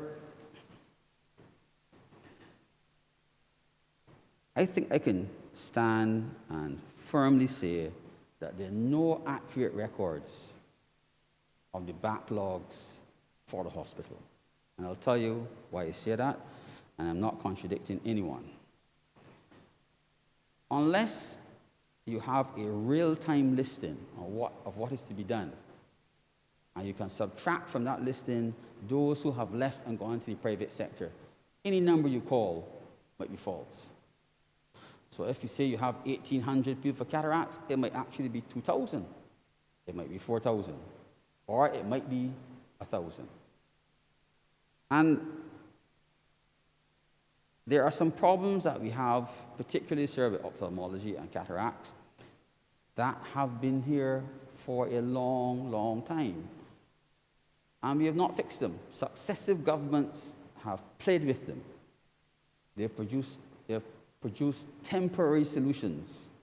They have imported labor and got some lists to change, but they've not put in place a long-term solution. We live in the tropics, and cataracts are common. There's every chance that among all of us, at least 60% of us will get cataracts in our time. So when you have problems with financing and supplies, and it extends over a period of years, unless you can pay for your surgery, at some point in time you can't get it. And the numbers build. And the dependency on the social services gets worse because an elderly person living in a home alone who can't see needs someone to look after them. If they can see, it lessens the burden. So there's the economic side of it. That's easy to fix. But the issues that we have with backlogs needs to be approached in a systematic manner with a long-term plan. And when we think we have got to the top of the crest, we should not stop because it doesn't fall down on the other side. It starts to rise again. You're only on a little step. So we have to be constantly bearing that in mind, Mr. President. And I'm not offering any specific advice to anyone. Now, one of the big problems we have within the institution, sir, apart from the doctors, is nursing staff. And the government has made tremendous effort and produced very good results in recruiting nurses. But, sir, as we recruit nurses, nurses leave. And that is everybody's right to seek greener pastures. I don't know if there's an easy solution. And I have always felt that if some person is very happy in the country they live in and happy in their job, they tend not to want to migrate. I can't say, sir, that the nurses about whom I speak are happy in their jobs in that regard. And we've had promises, sir, year after year and decade after decade, yes, decade after decade, about improving the lot of nurses. From simple things like providing nursery services within the hospital setting, and nothing has happened. Nothing. And most of the nurses are young persons of childbearing age. So, Mr. President, when your 3-year-old has a mild medical issue that does not really require them to stay at home, but because of your circumstances, you have no alternative, you will stay home. And it adds to the issues, Mr. President. So we need to look at nursing from the point of view of what nurses are being paid, and I don't speak to that. I'm not controlling finance, but I think that conditions of service, sir, will make a big difference.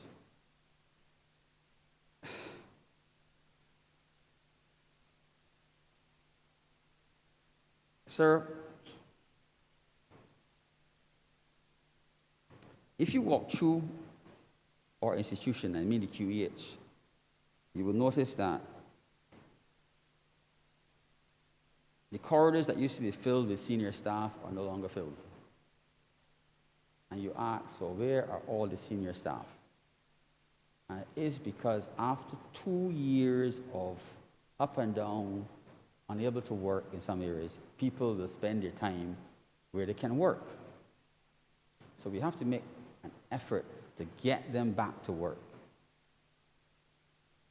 in a planned way and set targets and insist, sir, that the targets are met. I'm not suggesting we should set unreasonable targets, but we should provide the resources so that people can work and the conditions and all the ancillary staff and set the targets and see if we can reach the targets. Sir, unless we do that, we will not in any way achieve anything. Sir, the Honorable Minister of Health has very strongly represented the hospital, and it's seen in the budget where he's been able to acquire a recapitalization budget. And sir, I look forward to seeing the effects from that recapitalization. If it goes as planned, sir, the old dame should be rejuvenated. But sir, I want to comment, maybe a bit out of turn. I said in this chamber some time ago that there's no right time to do the wrong thing.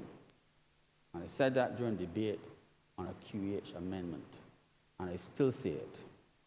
Mr. President, there are 2 MRI scanners in this country. And one would think that you would say, first of all, one is in the QEH, and where's the other one? There's none in the QEH. So if tonight you came to the QEH with an acute problem and you need an MRI, they have to put you in an ambulance and take you to a private facility at a distance. And there seems to be a belief that disrupting the flow of revenue in the privately held scanners is a problem. And there's some that will try to convince us that you don't need one. Some non-medical people will try to convince us that a tertiary care institution in the 21st century does not need an MRI scanner. And what is worse, sir, is that some people have listened to them. It's an impossible thought. And sir, I would like, while on my feet, to plead and ask that we even plug our ears when such persons are speaking, because they do not know about what they are speaking, sir. Take some medical advice. Listen to the doctors who are in charge of the patients, and let them tell you, because doctors are in charge of the patients, and they're also investors in the private scanners. Let them tell you what is really needed in the hospital, for a 21st century hospital. and all the uses of MRI scans. And if you get this wrong, sir, and we don't put in a scanner, we'll be back to square one. Mr. President, you recall that some time ago, I mentioned in this chamber that there was a portable CT scanner that I think was donated to the government of Barbados. And there was uncertainty about whether it should be converted to a fixed scanner or not. And I dare say right now, sir, it is still no scanner because it's not being used. And that's what happens, sir, when you have competing interests. And sometimes the people who are listened to don't really have vision. This country, sir, has, and I think there's only one English-speaking country in the Caribbean that probably has a bigger one of the best field hospitals in the region. And there's no better complement to that field hospital than a portable CT scanner. We had an ash fall, we had a little hurricane that caused our damage. Who knows what will be next? But there'd be nothing better than being able to take all the crates that house our portable hospital and put it on a playing field somewhere in a safe place and bring up the CT scanner, sir, and put it in the power supply and run it. So you must not let the people who are in charge interfere enough that only the public who cannot pay will suffer.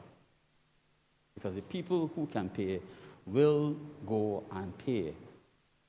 And the people who are waiting forever and can't get service are the ones who can't pay. But they're also paying taxes, sir. And they pay the health levy. And we have to make sure, sir, that they are looked after. Mr. President, and this is a bit of diversion. The government has done incredible work, sir, with regard to sanitation services. We now have trucks on the road. The garbage is no longer being picked every 4 weeks or 3 weeks. But there's always been this problem of rats.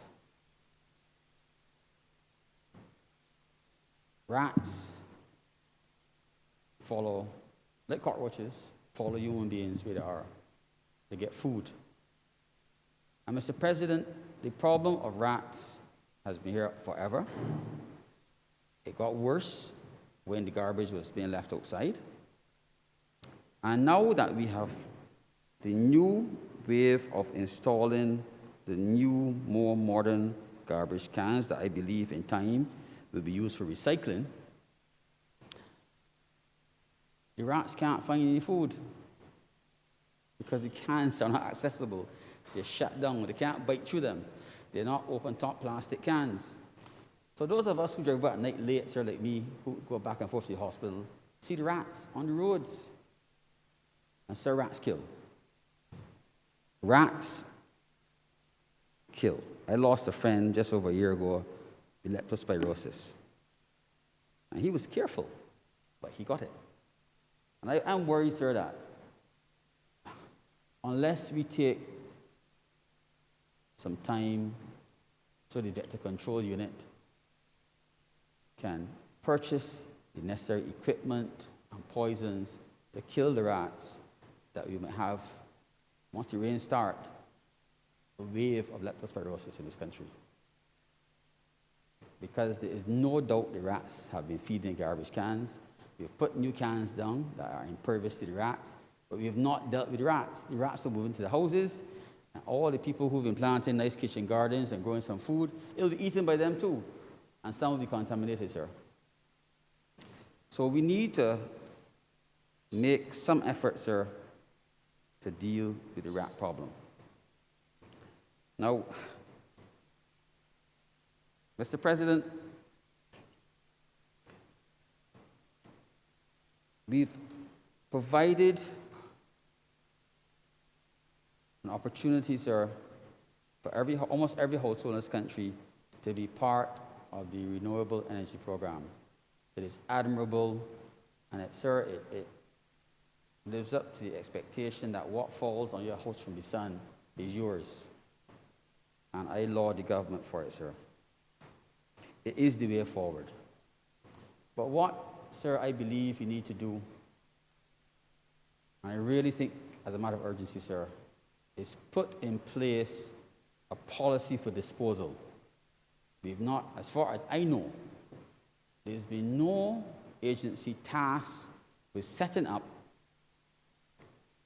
for disposing of end-of-life materials that we've brought into the country for the renewable energy sector.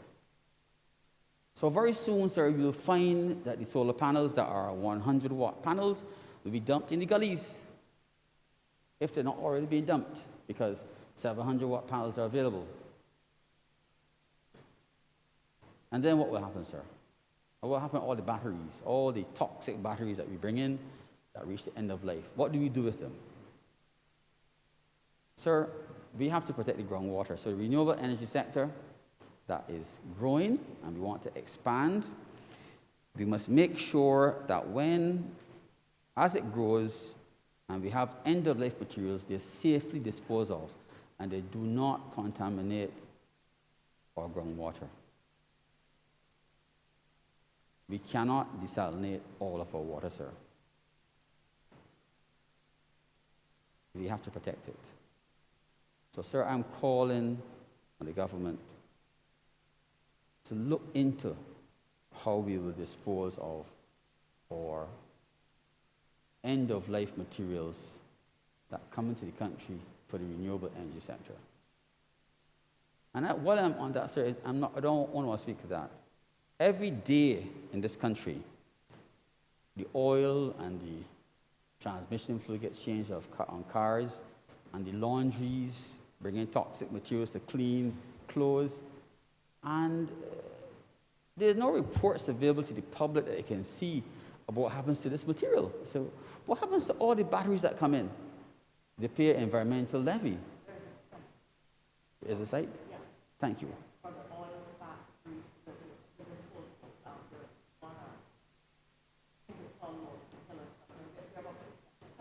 Right. No, thank you. But what I meant was, what's the record? If you bring in 1 million batteries a year, somewhere, somebody, and that's the lifespan, that's cycling, someone should be say, well, here are the 1 million barrels that came in, and in our records, we show that this place disposed and re-exported 1 million batteries. So where are the batteries going? Where's the acid from these batteries going? Because this rock, sir, is not getting any bigger, and we need what's on the ground. And all of us, sir, need water, and we need to protect it. Not the government only. All Barbadians, sir, need to protect it. So don't change your car oil and throw the water in the back of your house, the oil in the back of your house, because eventually it's going to end up in one place, sir. Mr. President, I'm obliged to you. Thank you very much, Senator Leonard.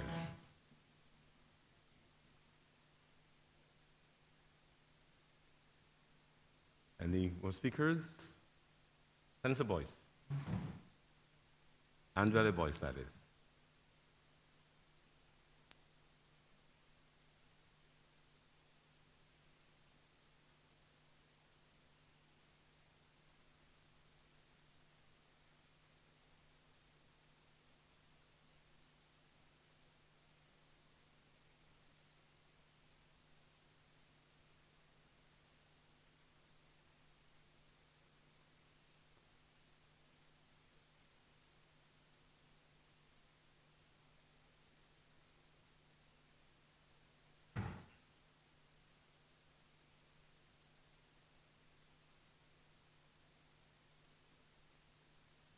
COVID environment.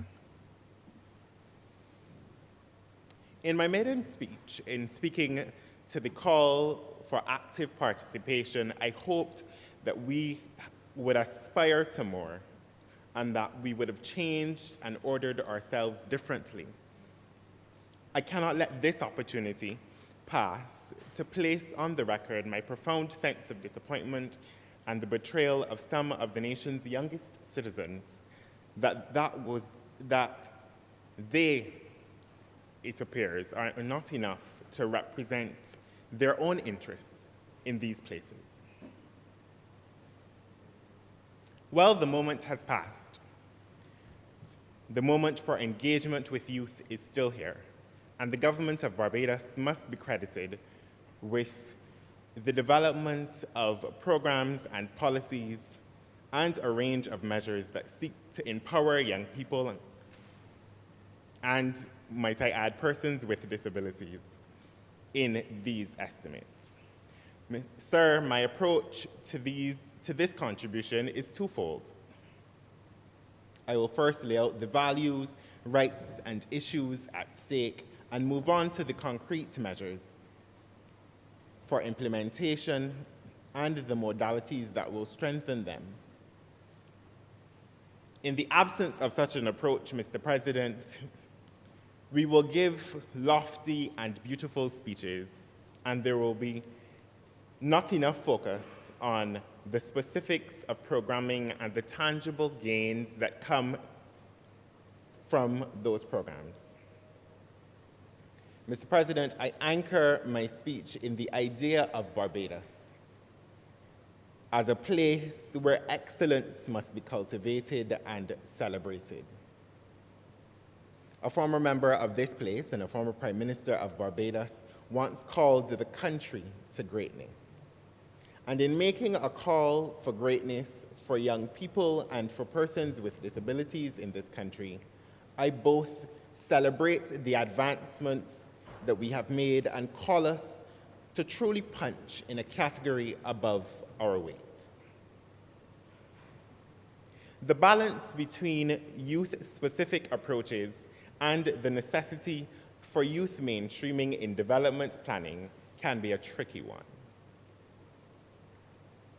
But we must continue to enhance the capacity of young people to champion their own rights.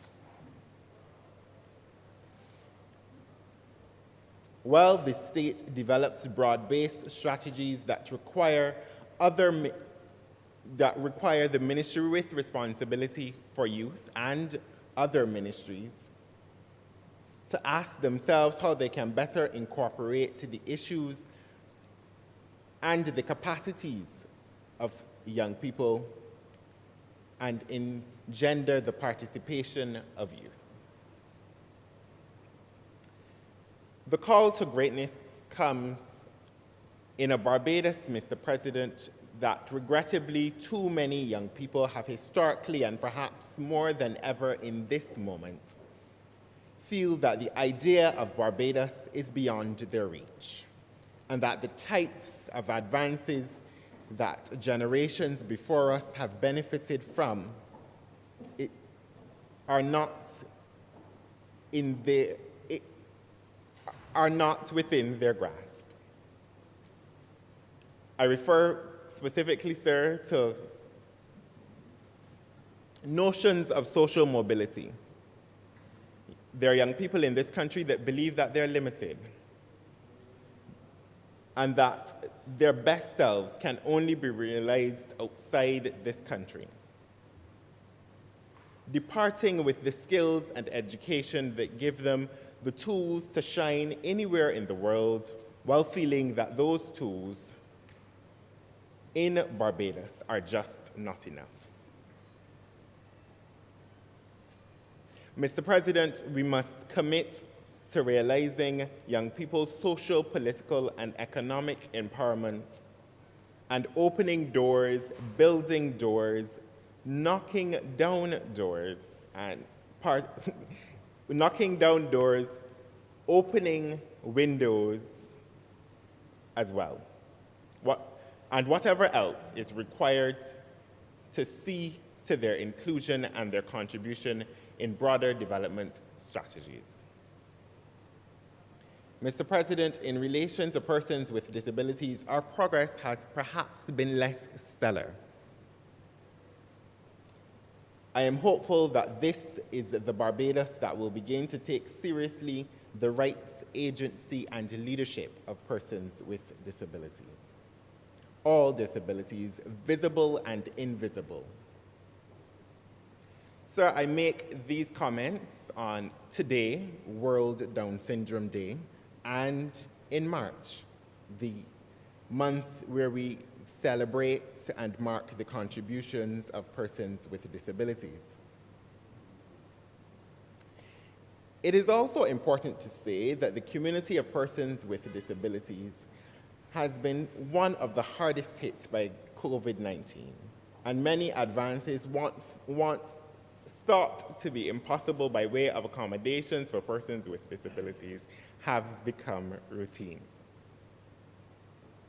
I implore that we do not go back to normal, that we seek to provide a disability-inclusive pandemic response guided by persons with disabilities and undergirded by a rights-based approach and not the charity and benevolence of kindness.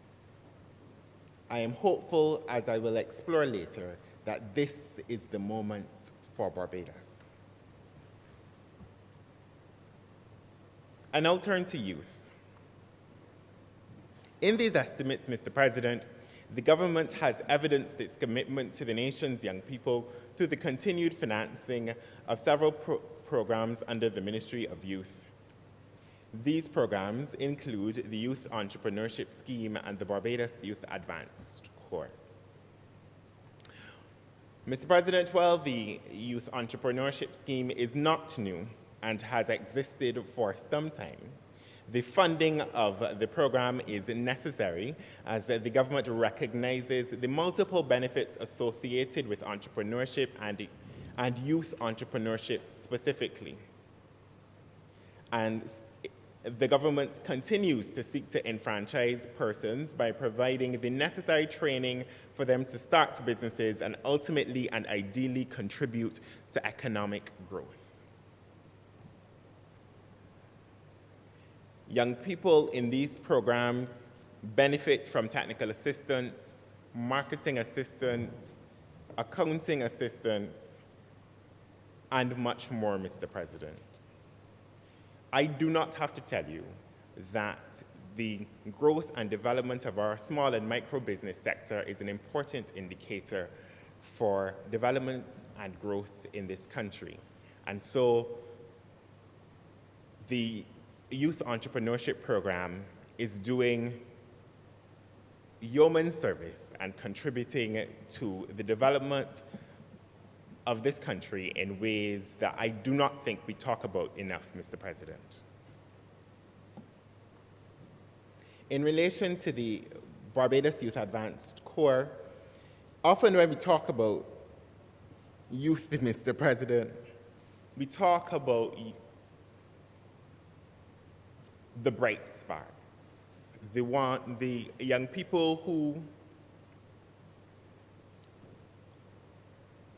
aspire to be part of the traditional occupations, the young people whose names and faces we see when they reach 11 years old and then when they graduate from the university or other tertiary institutions. The Barbados Youth Advanced Corps, though, is evidence of the government's commitment to providing technical and vocational training for hundreds of young people. And Mr. President, the program gives them the opportunity for a hands-on approach to the development of skills and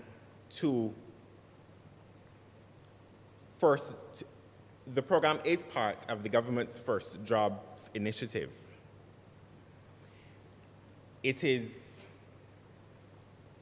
important, I think, Mr. President, to recognize that the diversity of Barbados's workforce is an imperative.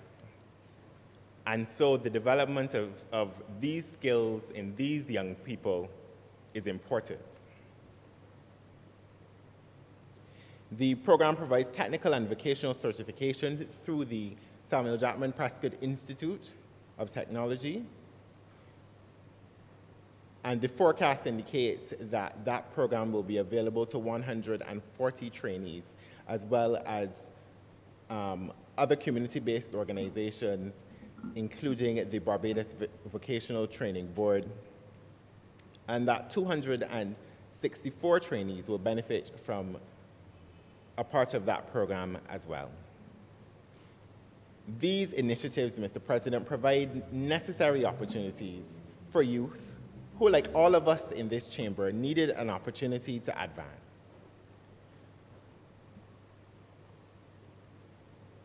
Perhaps, Mr. President, we can consider a model, as good as the work is, perhaps, Mr. President, we can consider a model that goes beyond vocational training and that has the ability to respond to other shortages in the Barbadian workforce. Shortages including social workers in schools, or psychosocial, or persons trained and interested in the psychosocial development of special needs individuals.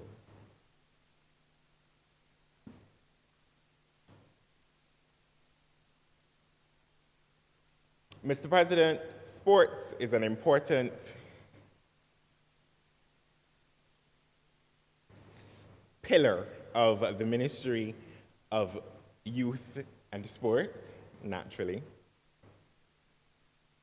And there are a number of initiatives in these estimates related to sport, whether that is the building of the mini stadia across the island to provide facilities for the hosting of training and events, or a national sports policy that will encourage all of us to take movement and activity seriously. Or, Mr. President, the development of an athlete's health evaluation program that allows for national athletes to benefit from the provision of healthcare services so as to ensure, Mr. President, that they continue to care for themselves, not only in preparation for meets, but throughout the year and inside and outside of competition.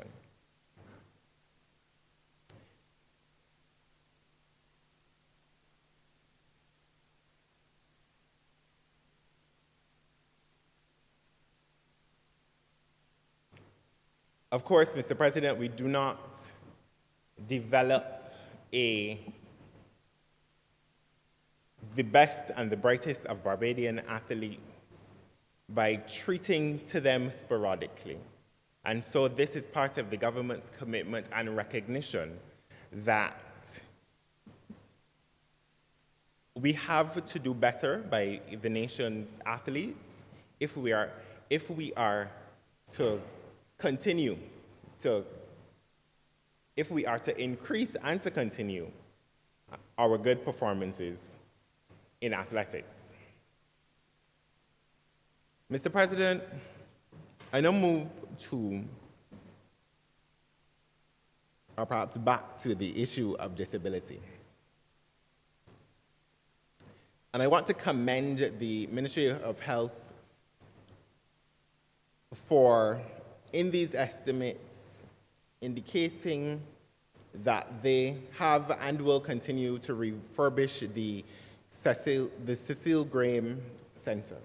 I'm almost inclined, by virtue of my age and experience with that center, to call it something else. But it is the center where children with disabilities go to access much-needed physiotherapy, occupational therapy, and speech therapy in some instances, among other services. The renovations of that center have included retrofitting the building with handrails and new lighting systems, a replacement of sinks and countertops, and a new sensory stimulation room. Mr. President, it is not, I do not speak of this institution as I indicated in the abstract, for I was once a client of that place and know well, Mr. President, that the services it provides are necessary. In some instances, the physio-occupational and speech therapy, among other things it provides, sometimes represent the only such services that some children in this country with disabilities have access to. And so I implore the Ministry of Health to continue their refurbishment of that center, to continue, as they have indicated in these estimates, to staff that place appropriately, and to develop a client-centered approach, or to continue to develop a client-centered approach within those walls. The services of that place are necessary and no doubt are a part of why I have the ability to stand here and speak to you now.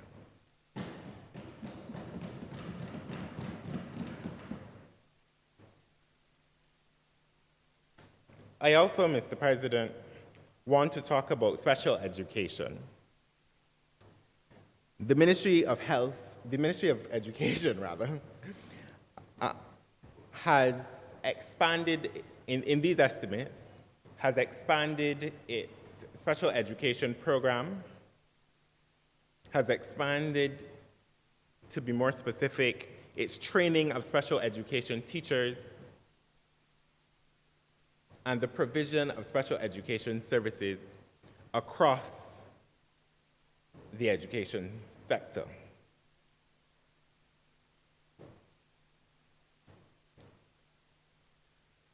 They have delivered lectures and educational and informational programs on the importance of special education. And perhaps most important, Mr. President, they have, through the Edison Teachers College postgraduate diploma, developed the postgraduate diploma in special education so as to give practitioners in these spaces, many of them who are committed to this work and love these children, but before such a diploma did not have the formal training that was necessary to educate them. And so I want to commend the Ministry of Education for their work in that regard, and to pray that it continues, and to pray that not only do these practitioners benefit from that work, but that they stay in the classroom. They stay close to the people who need them most.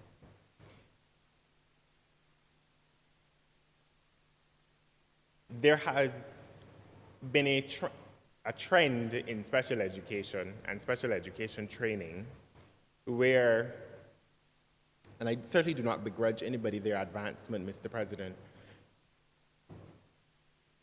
where people get that training, or this kind of training, and they automatically become, I'm choosing my words very carefully, educational administrators. They segue quite quickly into becoming educational administrators. The children need you in the nation's classrooms, and that training has to be democratized. The availability of that training is an important way to ensure that children across this country continue to have access to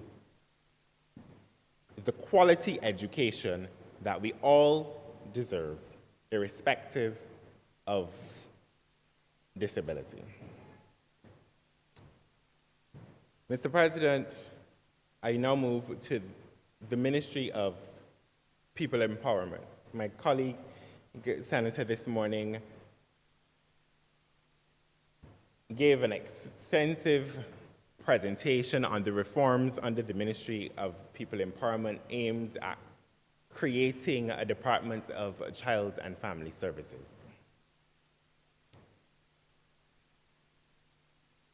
And I just want to underscore her points and to say that the restructuring of the ministry would allow for greater efficiency and a comprehensive approach to handling the issues of the clients that they interface with. But perhaps most importantly, Mr. President, the amalgamation, pardon me, the amalgamation of those services and the creation of a single department represents a new approach, and an approach that I think privileges dignity in the process of the provision of social services. And so, again, I would wish to commend the government. The Minister of People Empowerment has indicated publicly that there will be new disability legislation that responds to the needs of persons with disabilities, and that will advance their issues, and that will provide solutions for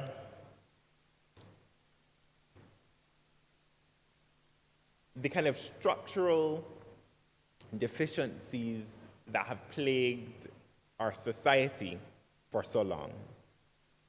Sir, I'm excited about that work. I'm excited to see the government of Barbados create the enabling environment for persons with disabilities to not only be beneficiaries of a system, but to contribute to the development of this country like so many of us wish to do.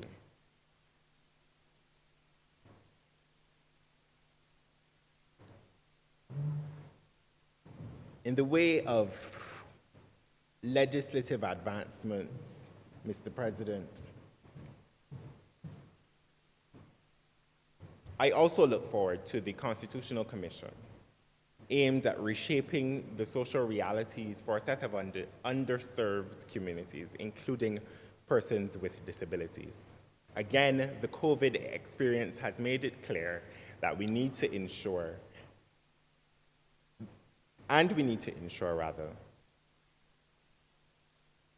that the greatest degree of protections are available to members of underserved communities, regardless of what those communities are.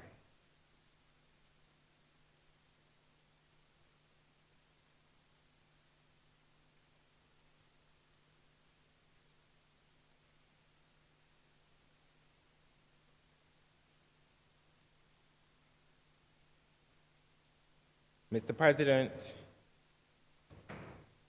in closing, I would wish At this point, Mr. President, I rise on a point of order, sir. Yes. Sir, I deliberately waited until the end so as not to interrupt what I think is the most appropriate and proper contribution. I just believe it prudent, sir, at this stage, to note that my friend, who shares my same moniker, must be mindful of the standing orders which govern where we are, sir, in relation to the contents of speeches. There was a reference at the beginning to a betrayal, sir. That, sir, could only mean a certain statement which would impute to motives improper to members of this House. Now, sir, I certainly can say that you're allowed to express how you feel about matters. However, you must be mindful of where you are and where you currently stand and the business which we are here for. We, sir, or certainly I, have no ability to control the narrative in other places. We were here last week, Friday, sir. We heard what was said, and it is a matter for record. In these circumstances, sir, I'm asking for your determination pursuant to Section 34 of the Standing Orders with regard to the statement of betrayal that it be removed from the reference of the speech made by my learned colleague. I thank you, sir.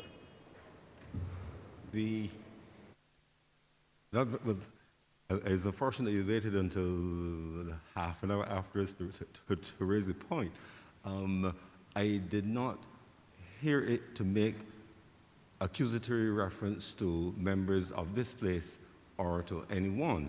What I heard was I heard the Honorable Senator expressing a view that the cause or the ideal, by way of not being supported, that cause was betrayed, as opposed to accusing individuals here or anywhere of an act of betraying anything or being.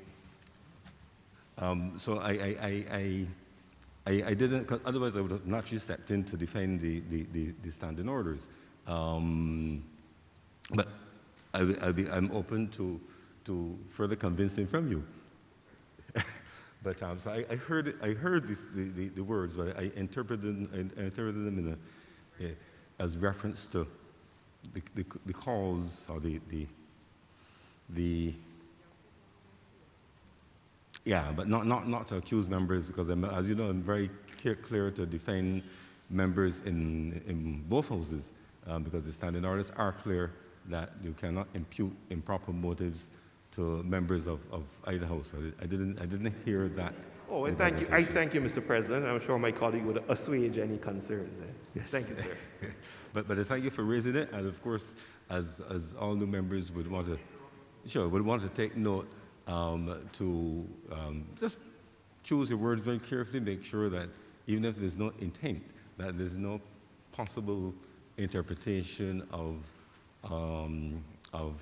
a breach of that standing order. But I didn't hear it in this case. Senator Andrew Boyce, you have to differentiate by two voices, especially when they're dueling. Mr. President, grateful for your ruling. I wish to, in conclusion, commend these estimates to the people of Barbados and to indicate my support for them and the measures that will spring from them. And for that, and with that, Mr. President, I'm obliged to you. Thank you very much, Senator Andrew Boyce. Senator Cummings. Mr. President, I'd like to move that we do not suspend this sitting of the Senate for 1.5 hours, for 1 hour, and we reconvene at 2:25 p.m. I propose we run it off at 2:30. 2:30. The question is that this sitting be suspended until 2:30 p.m. today. Honorable senators in favor, please say aye. Those against, please say no. Methinks the ayes have it. This sitting is accordingly suspended until 2:30 p.m.